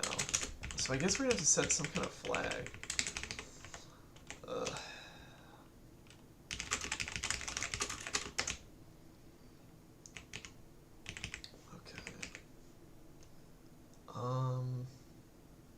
So we don't care about those because they all return. Okay. So if start greater than 0, we do all of this.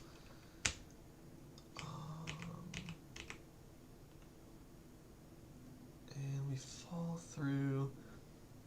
So I think if anywhere in here, well, if we get out here,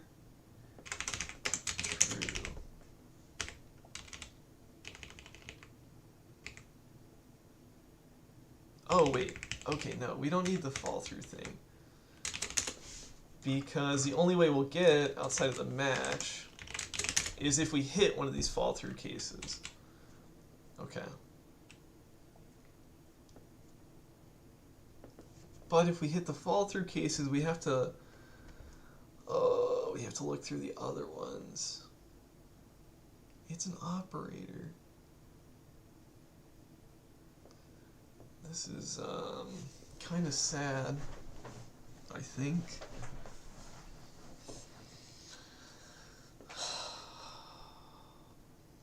I think this is the kind of thing that might make you completely rework the whole function.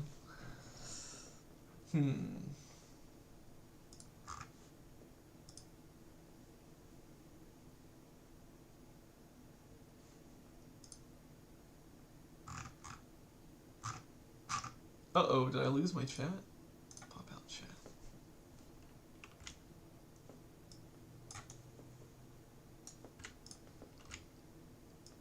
I was hoping somebody in chat was going to be telling me the answer. Okay, so we need a fall through. Yeah, the issue with the fall through is that we need to keep looking at these cases, right?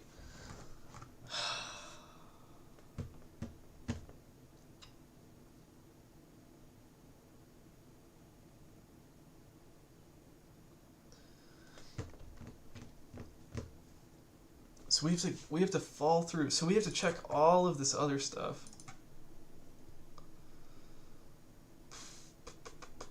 I guess I'm going to have to move this somewhere else. Yeah, because if we have to fall through the rest of these, it seems to me that the easiest thing is to bring out, factor the rest of these cases into a separate function, and then if we have to fall through, we just call that function, and then we'll have to have a second one for this fall through. Okay, so I guess that's fine. So basically, if we... Okay. So if we don't return from any of these, then we're going to... Oh, this is crazy. Else return fall through of R. LR.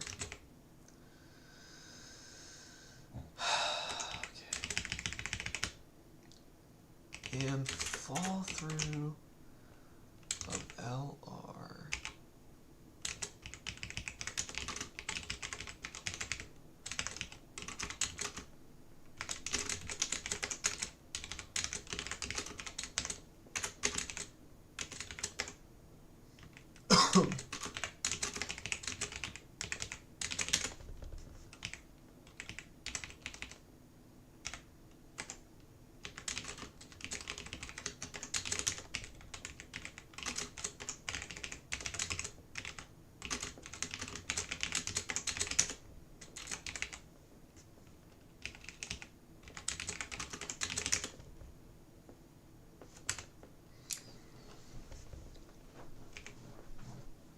What? Where is this? Oh.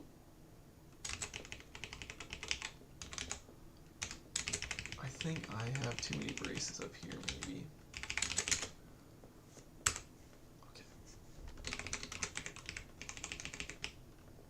What's going on? Turn L. Oh, I think I missed something. Did I put...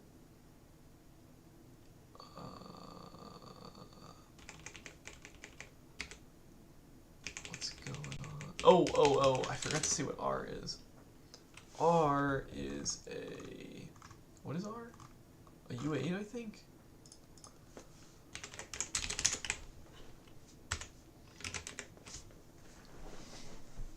Okay. So we're going to fall through... Alright, we don't return from any of these. Oh, wait, hold on. That's not how fall through works. We have to call fall through if none of these match. So we do nothing. Call fall through.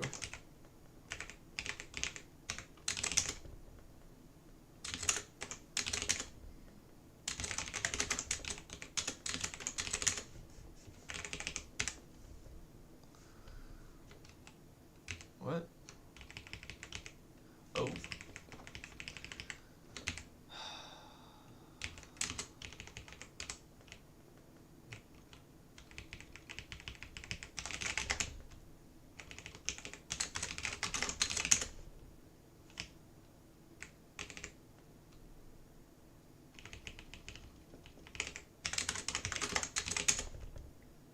Let's try that. Okay.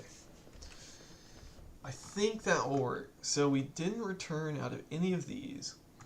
So in the default case, we call fall through, we still hit this. Okay. Well, that's kind of cool. That actually doesn't look bad. Not too bad. Oh, I forgot to move this back.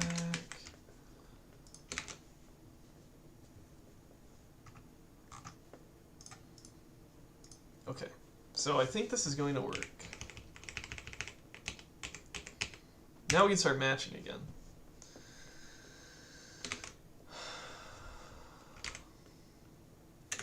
B dot or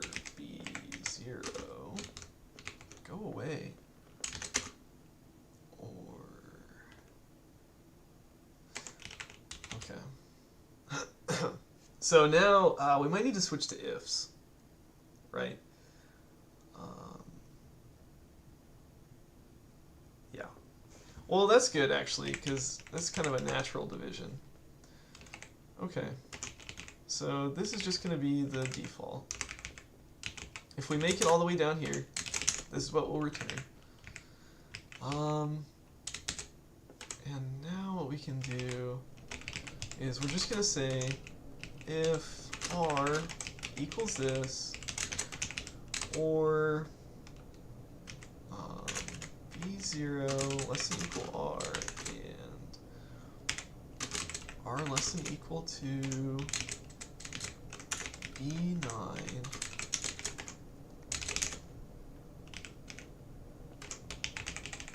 what's the problem here? Manual range. Oh, that's kind of cool. Whoa. Whoa, that's cool. Why didn't it do that up here?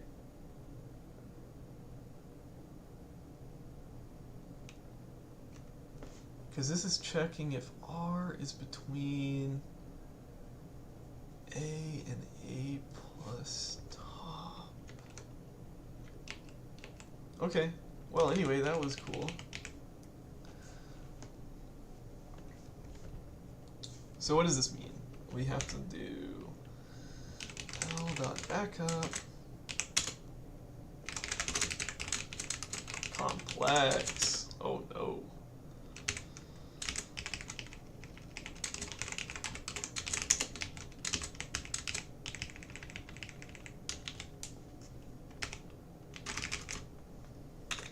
I guess these don't even actually have to be else's, right? Because we're returning out of them. So they can just be regular ifs. I don't know if that's better or worse.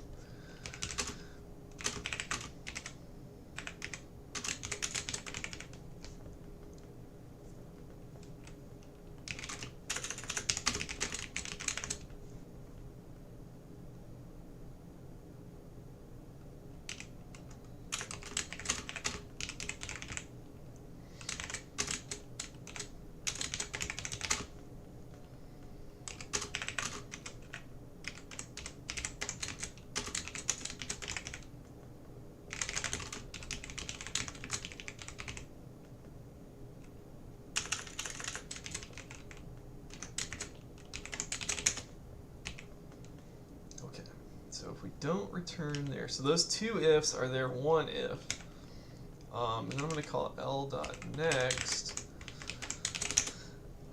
and fall through again, return fall through 2 of L and R. So generate this, generate the method,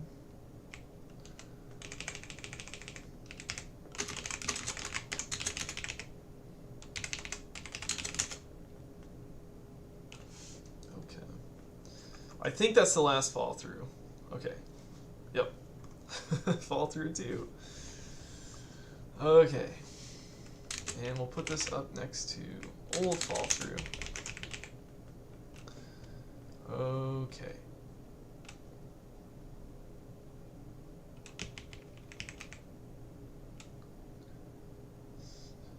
Fall through 2. Actually, I guess we just do this now.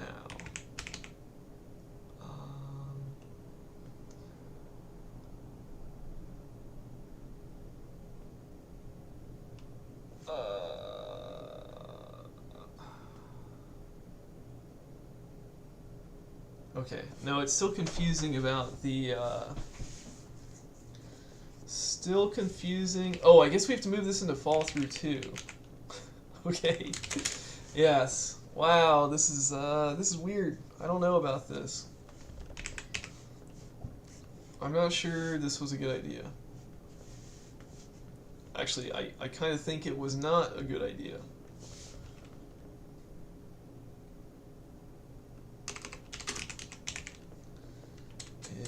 Is operator of R. Then I return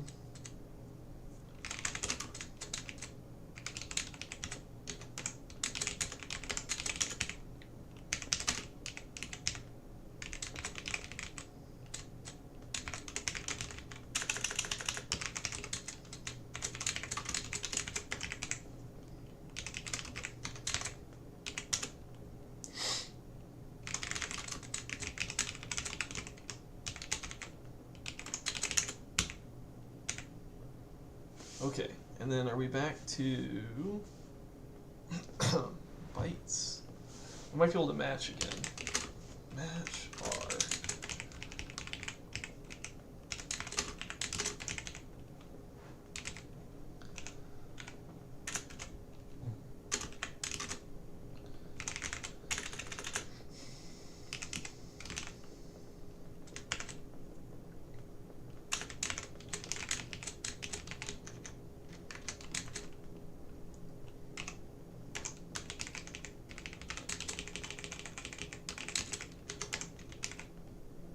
Colon, right bracket. What happened? Right bracket.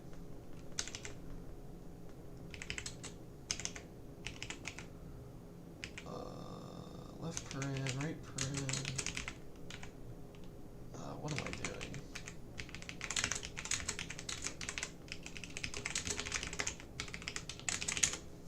Left paren, right paren. Left bracket, colon, right bracket, left paren, right paren.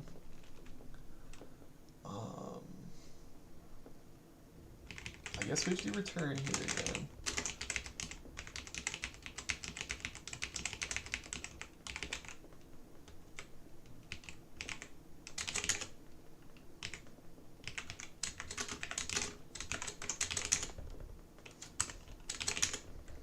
Okay, we'll fix that in a second. So if we don't hit anything here, if R dot is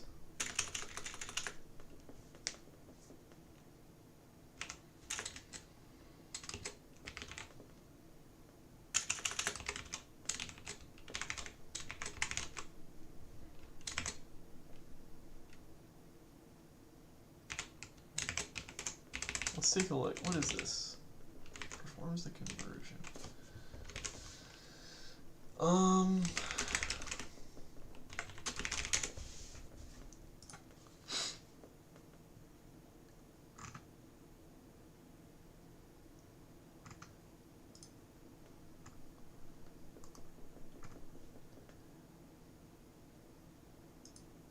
Char is a Unicode scalar value. Standard char. So yeah, I mean basically I want to try to convert from this U8.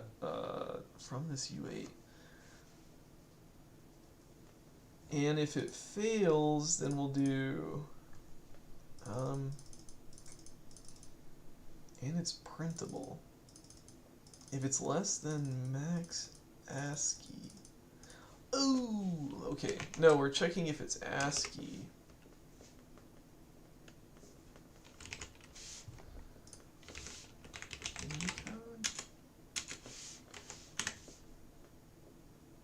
Unicode, constants, max ASCII.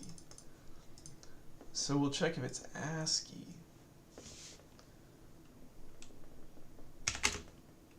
If R dot is ASCII and R dot is print.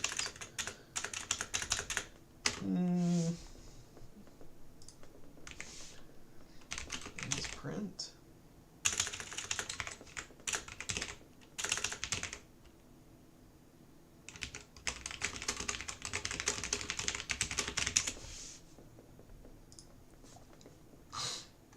Oh god, what did I click on? What the heck? Ooh, why did I click on that? Oh no. We're just gonna skip that check.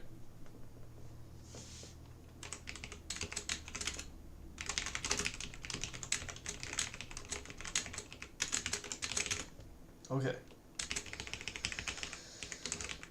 Is operator, is alphanumeric, and I need to add an identifier. Okay, put all these in. Okay.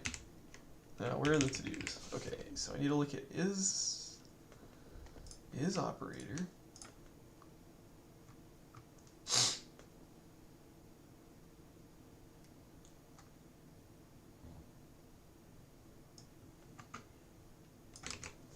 Let's see how copying and pasting goes. Okay, so switch is obviously match. This has to be B. Replace the commas with these. Replace the colon with this. I guess we don't do anything here.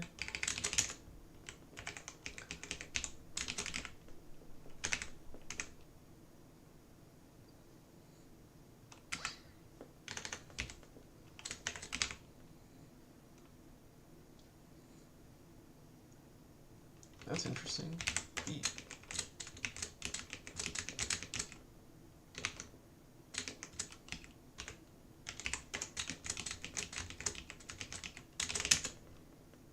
Okay. So we do all of those. Case. Does that work? Oh, I have to hit the space too. Let's take all of these colons.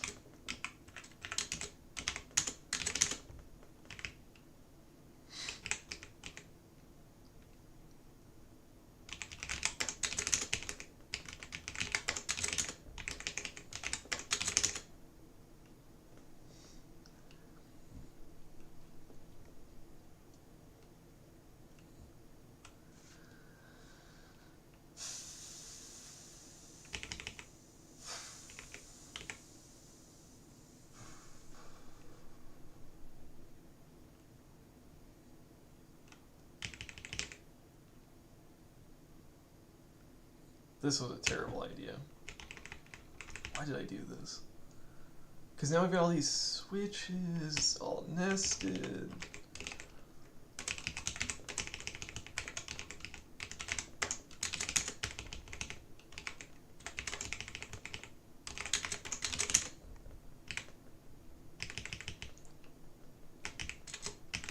What's wrong here? Expected this to be unit. Okay. Well, that wasn't so bad. Yeah, we're gonna do if let sum p equals self.peak. If p equals this, then we just call self.next. Yeah, okay. Of course, I can't format that. If let sum p.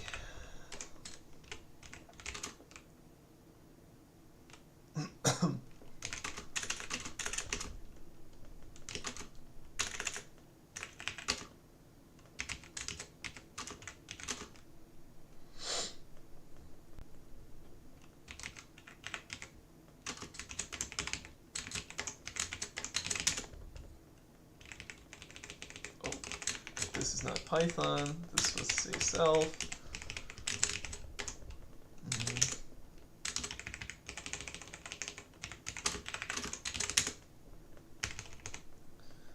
Okay. If let sum p equal this.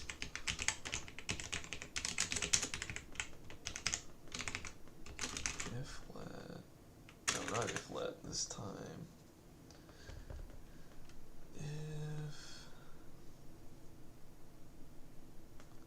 Did I mess something up?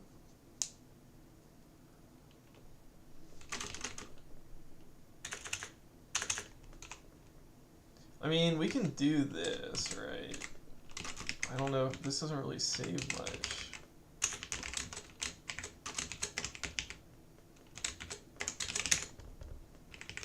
Yeah.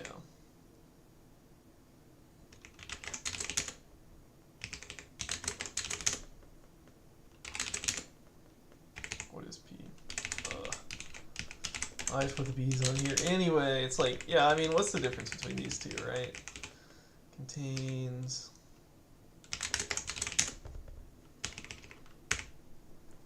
I guess it's fine, I don't know.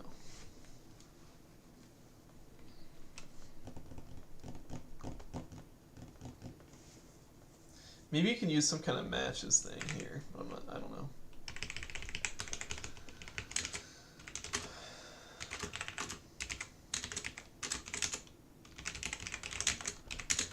It's kind of weird how all of these are just calling next, right? Why do we do this? Not sure.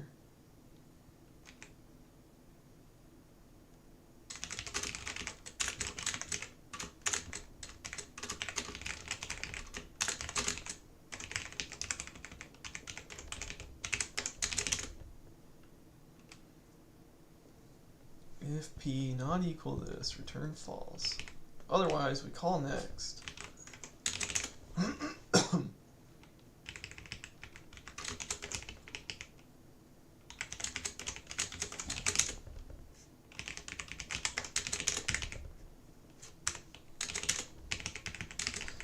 Yeah, I think that translation was harder than just typing it all. So probably shouldn't have done that. Is numeral, is alphanumeric.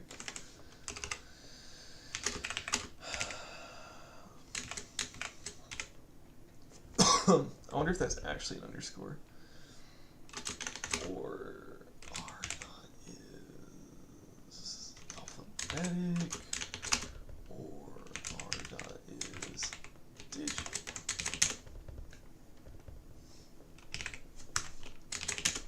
Okay. Now we have all the other Lexer cases. Okay. Lex space. Whoa.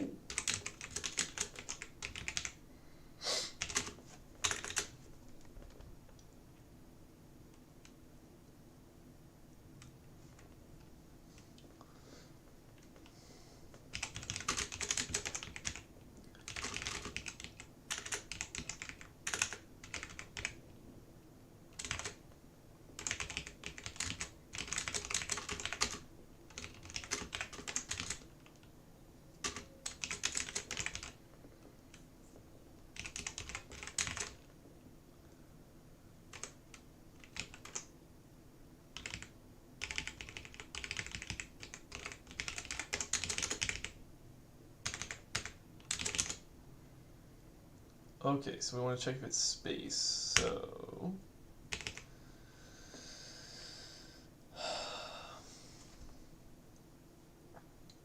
So while this is sum and it's space, we call next.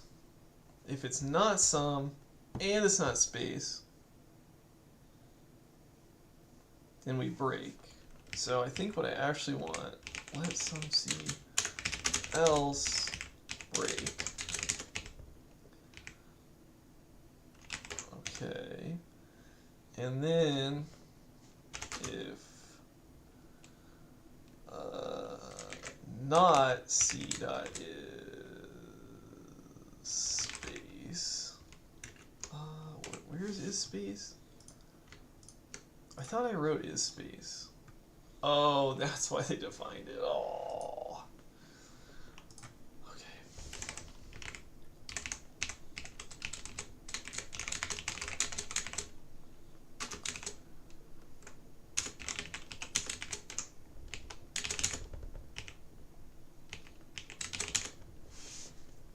This looks ridiculous.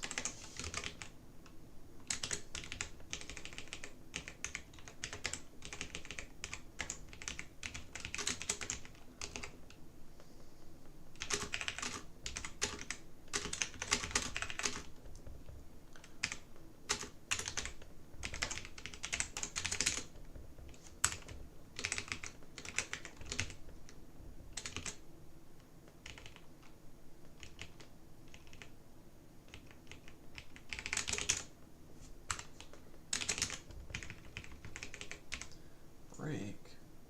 What's wrong?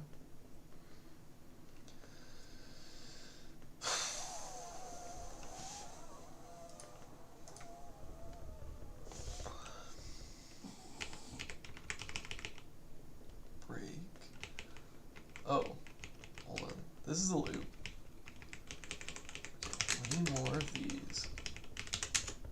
after the loop, L.start equals L.pause, and we're supposed to return any.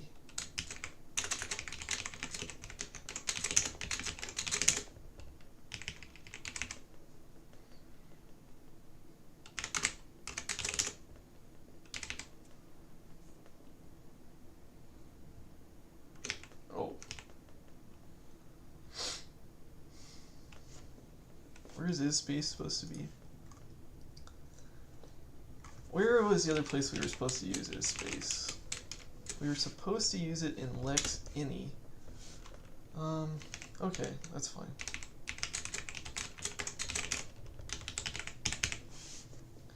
Okay, so that's space. Identifier.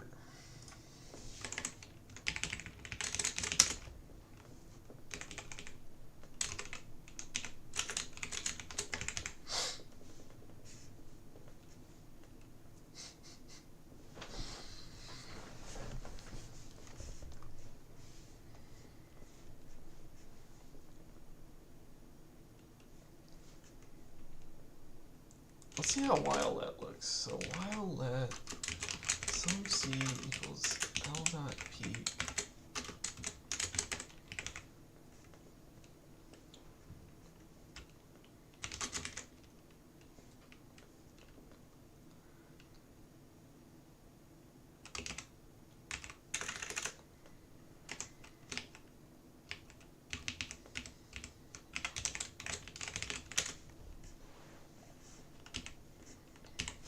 Where is this defined?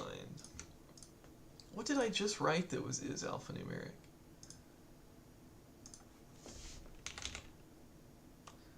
Why is this a method? Why is it a function on scanner? It should just be a function. Yeah, that's fine.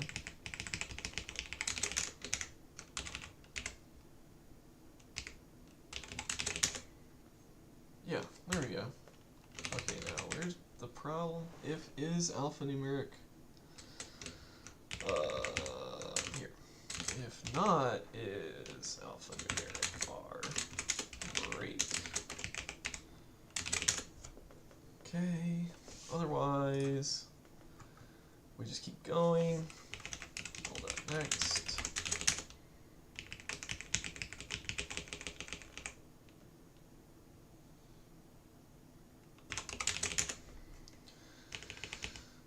I think the while let looks a lot better, huh?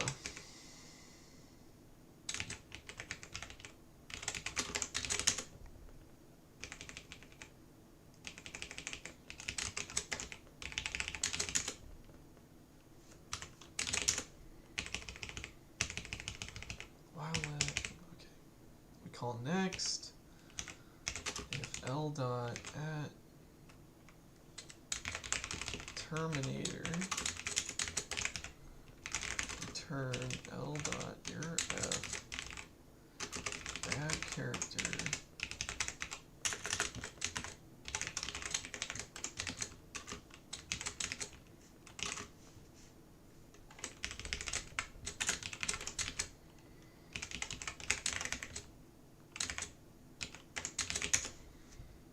that seems pretty weird.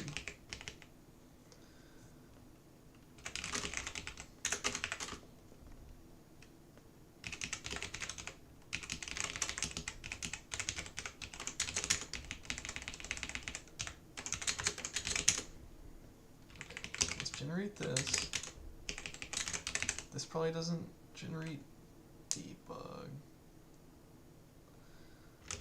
Token.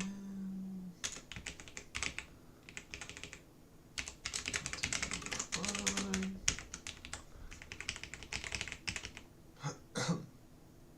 Why does it keep taking me there? Okay, let word be that.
Okay.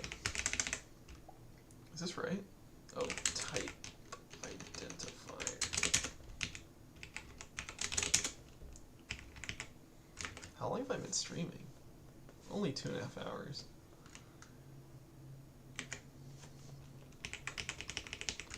Yeah, I'd really like to get through this file. How far? We're only like halfway though. Generate this, generate this. So this is a method on, okay, that's there. Let's look at define. Oh, we have to move the chat. Okay. Find exec. Oh, predefined.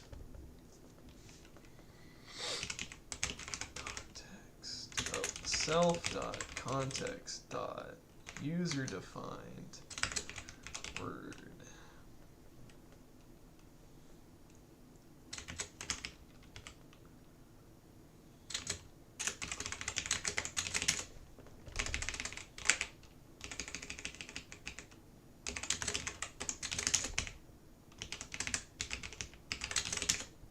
Does that work? Oh, it does work. Okay.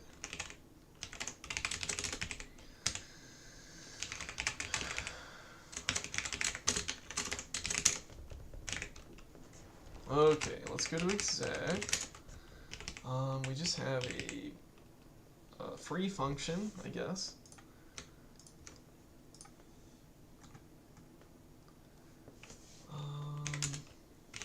Fn predefined expressor pool binary ups.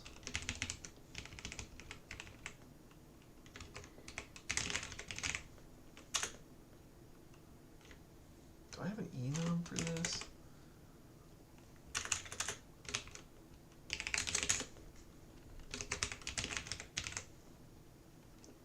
I thought we had a binary built-in. Yes. Predefined, a built-in. Okay. Binary built-in from stir. Okay, so predefined. Oh, where am I? Exec.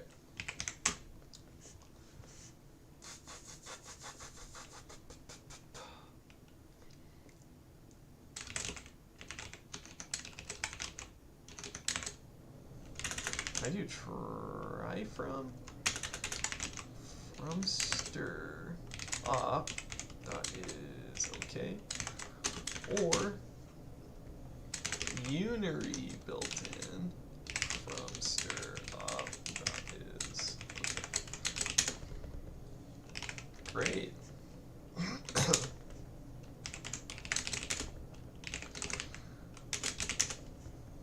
Okay, is it predefined or user defined? Great, that's pretty straightforward. What else do we have to do? What are we in right now? Identifier. What are we writing? Yeah, identifier. So we did defined. I think now we need to do is all digits. And I also need to do is terminator, obviously. Put this back down here. Top equal a plus base minus 10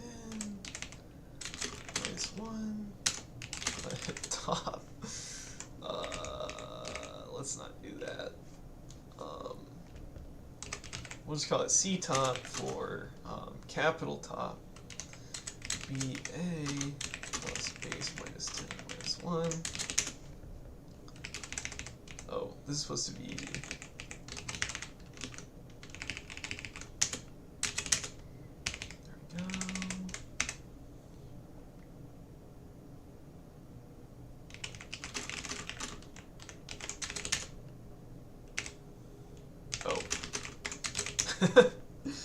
okay, that was kind of goofy. Yeah, so I think we check the input base like when we build the config, but otherwise this could be an issue because usize is going to be larger than u8. But probably fine. Let's j equal false. Okay.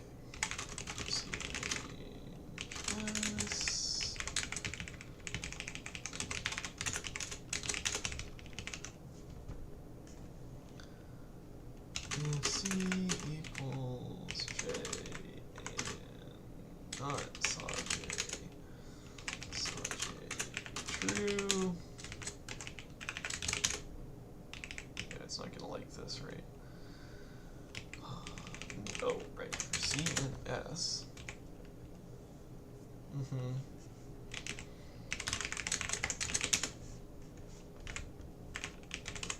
Seems to be mute, of course. For c equals j and not saw j true. Continue. Wow. Continue.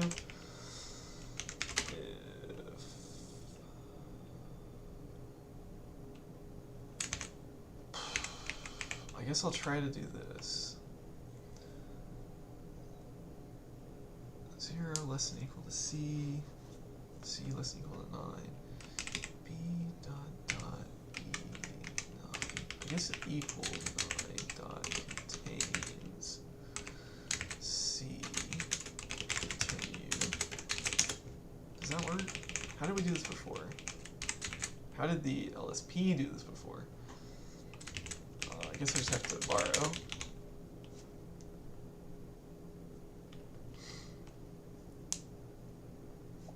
If A, so here C is between A and top, BA and top, continue. That's pretty cool. And then same thing for capital A and C top. Great. Continue. If none of the continues is right, then we'll just return false. And if we make it all the way down here, return true. Okay. I was kind of thinking we would do something like s bytes all is ASCII, you know, something like that, is ASCII digits, but we'll take their implementation for now. So what other to-dos do we have? At terminator. Oh, it's not in here. At terminator. Scanner. Oh, I was already at. Ah, jeez. Okay. Let r equal self.peak. This has to be mute, I think.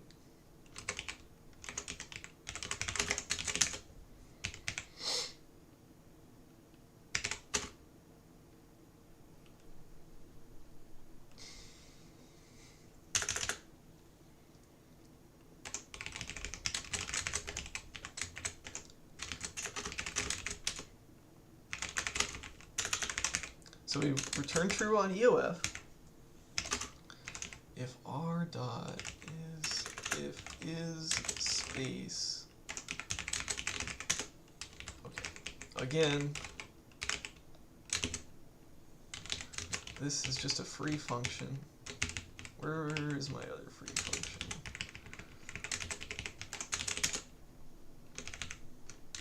If is space r or is end of line r. Wait, what? Or r dot is ASCII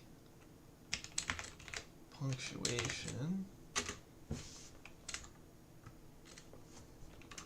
Or r dot is ASCII.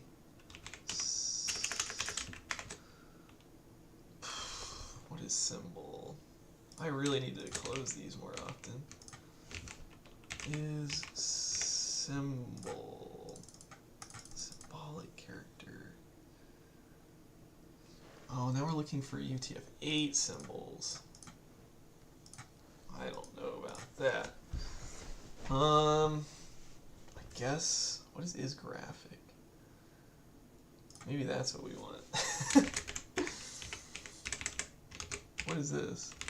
An ASCII graphic character. I don't know. We'll just take that out for now. To do supposed to check unicode.is symbol 2. So if any of this is the case, then we'll return true.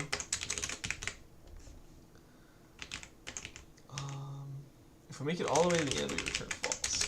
Okay, so that fixes that. Now, is end of line we have to check.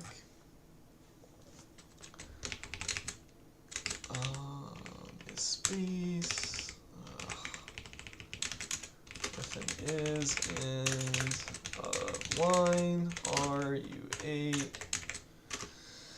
I guess I could have defined a type alias that is like rune is U8. Then I can just write rune like and go. R equals new line or R equals semicolon.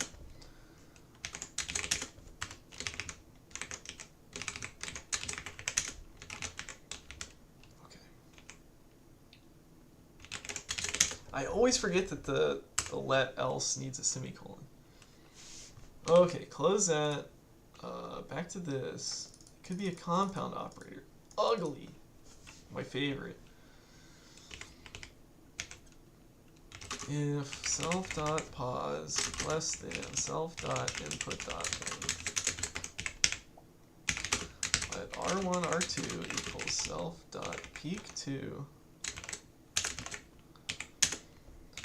If let some R1 equals R1. Some R2 equals R2. If let R1 equals O and R, not let this time, R2 equals dot, return true. Wow. Okay. Great. Okay. I think we're doing pretty well here. Why are these way up here? Let's move these down.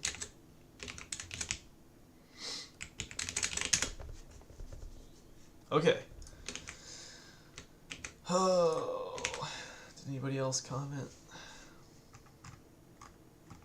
Okay, close this. Just trying to keep the tabs a little cleaner right now.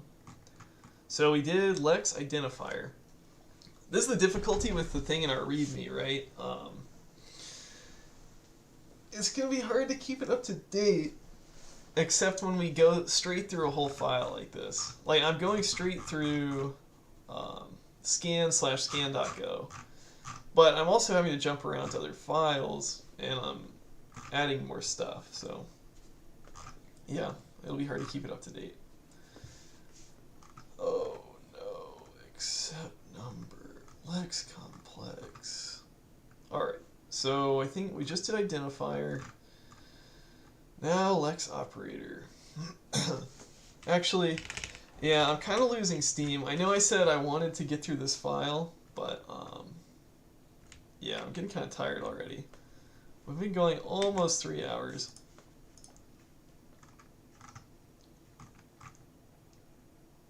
Yeah. Getting kind of tired.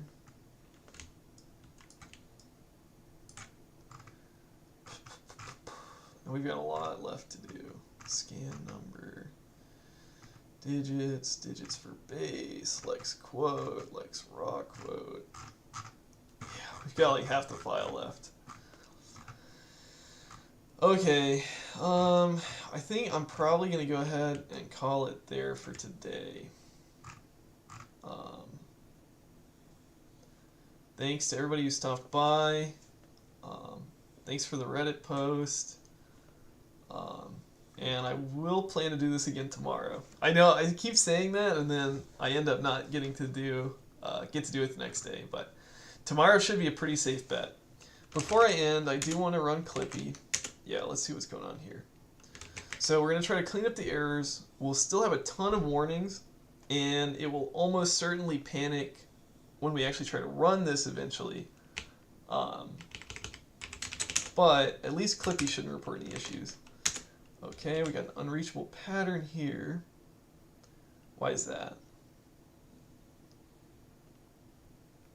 Oh. Ooh, okay, we better go back to isOperator.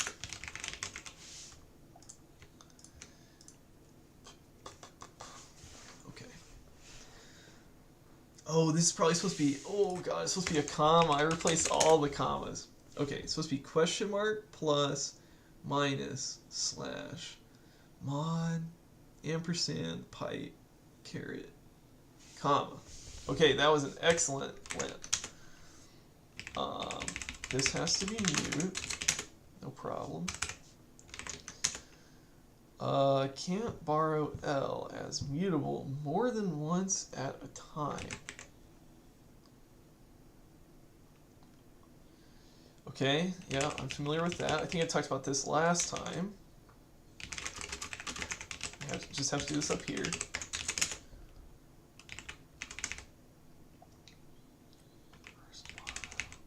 Is this a reference? Oh, bad character.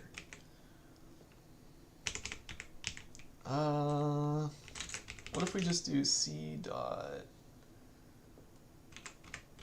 text? Does that work?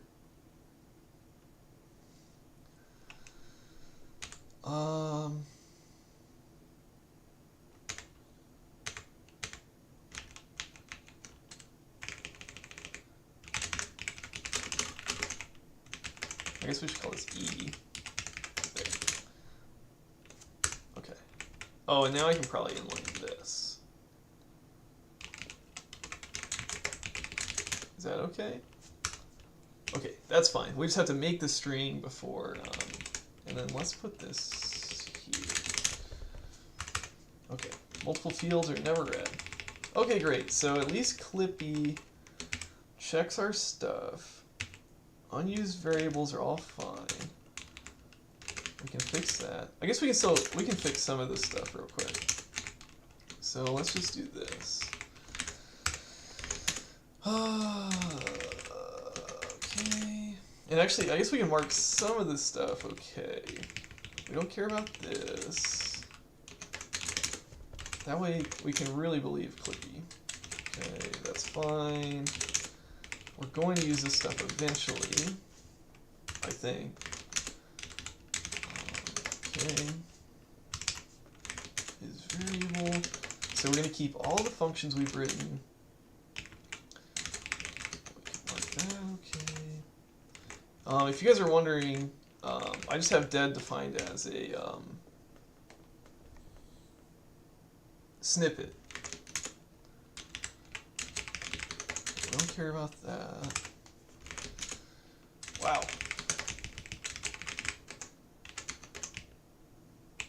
Okay, we can fix this one. Make this dead.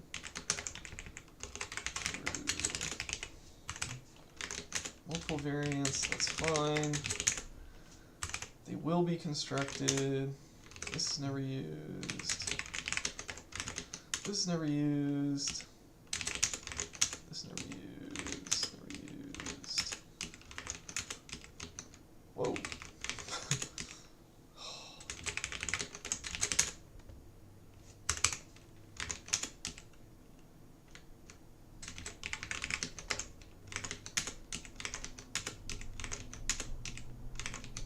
Yeah, I probably should have just marked this at like the module level, right? But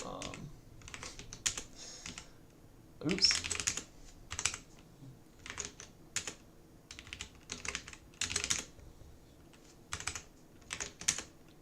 Explicit lifetimes could be elided, okay? Well, elide them for me.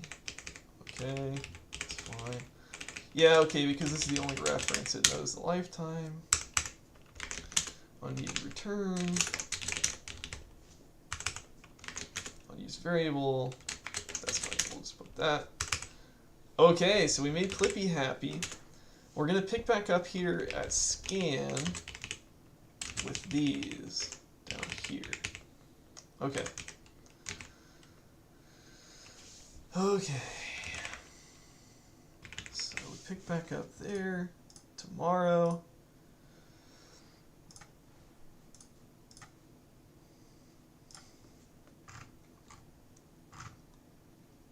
We did identifier.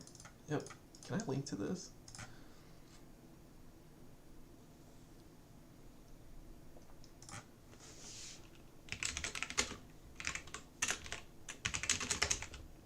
Well, I'm just going to leave Firefox open, actually, but yeah, I think so. Let's go ahead and put these in the right order. We'll do operator next. We took care of at terminator, right? At terminator. Okay, at least as well as we can right now. Then we're going to do complex. This is, yeah, I guess this is like a helper. Scan number, another helper, I guess. Accept number probably calls scan number. Yep. Okay, digits for base. These are more helpers. Then we got a quote. Then we got a raw quote. We got these already. Is ident. Alphanumeric, digit, numeral, all digits, is operator. So Lex none, I think it's fine. It'll just do nothing. Okay, we can actually, let's take care of this. So this just returns itself, I guess, right? We'll call run. So if you call none.run, it just keeps giving you none back. Makes sense. Okay, so something else is supposed to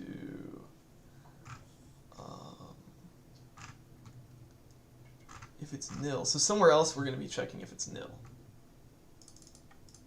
basically. So that'll be that. And then I guess there should be, Lex comment somewhere, right? Okay, yeah, Lex comment. Oh, Lex comment was actually supposed to be the first one. Okay, so I guess we'll start with that then. So we'll do comment, then it should be any. Fold them up for now. Okay, so it should be comment, then any, then space, then identifier, then operator, then complex, which is complex. Yeah, wow, Lex complex is like the most involved. By far, it looks like.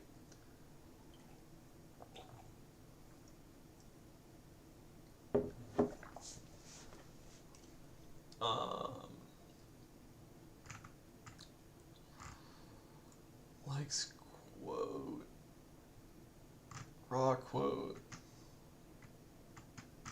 Okay. So it looks like we're pretty well set up for tomorrow. Like I said, I think I'll go ahead and call it a day there. And I'll see you guys tomorrow. I guess right before I go, let's see, where are all of these numbers? So scan is actually one of the bigger files. When we finish scan, how far will it be? We'll be 8% complete when we finish scan. Yeah, this is a bit more ambitious than I thought. I guess really I should have known when I saw it was like 12,000 lines.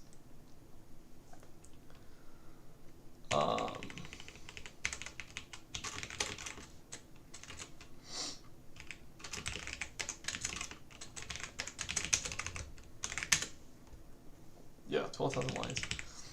I've worked on 12,000. I think I even worked on like a 40,000 line Fortran program.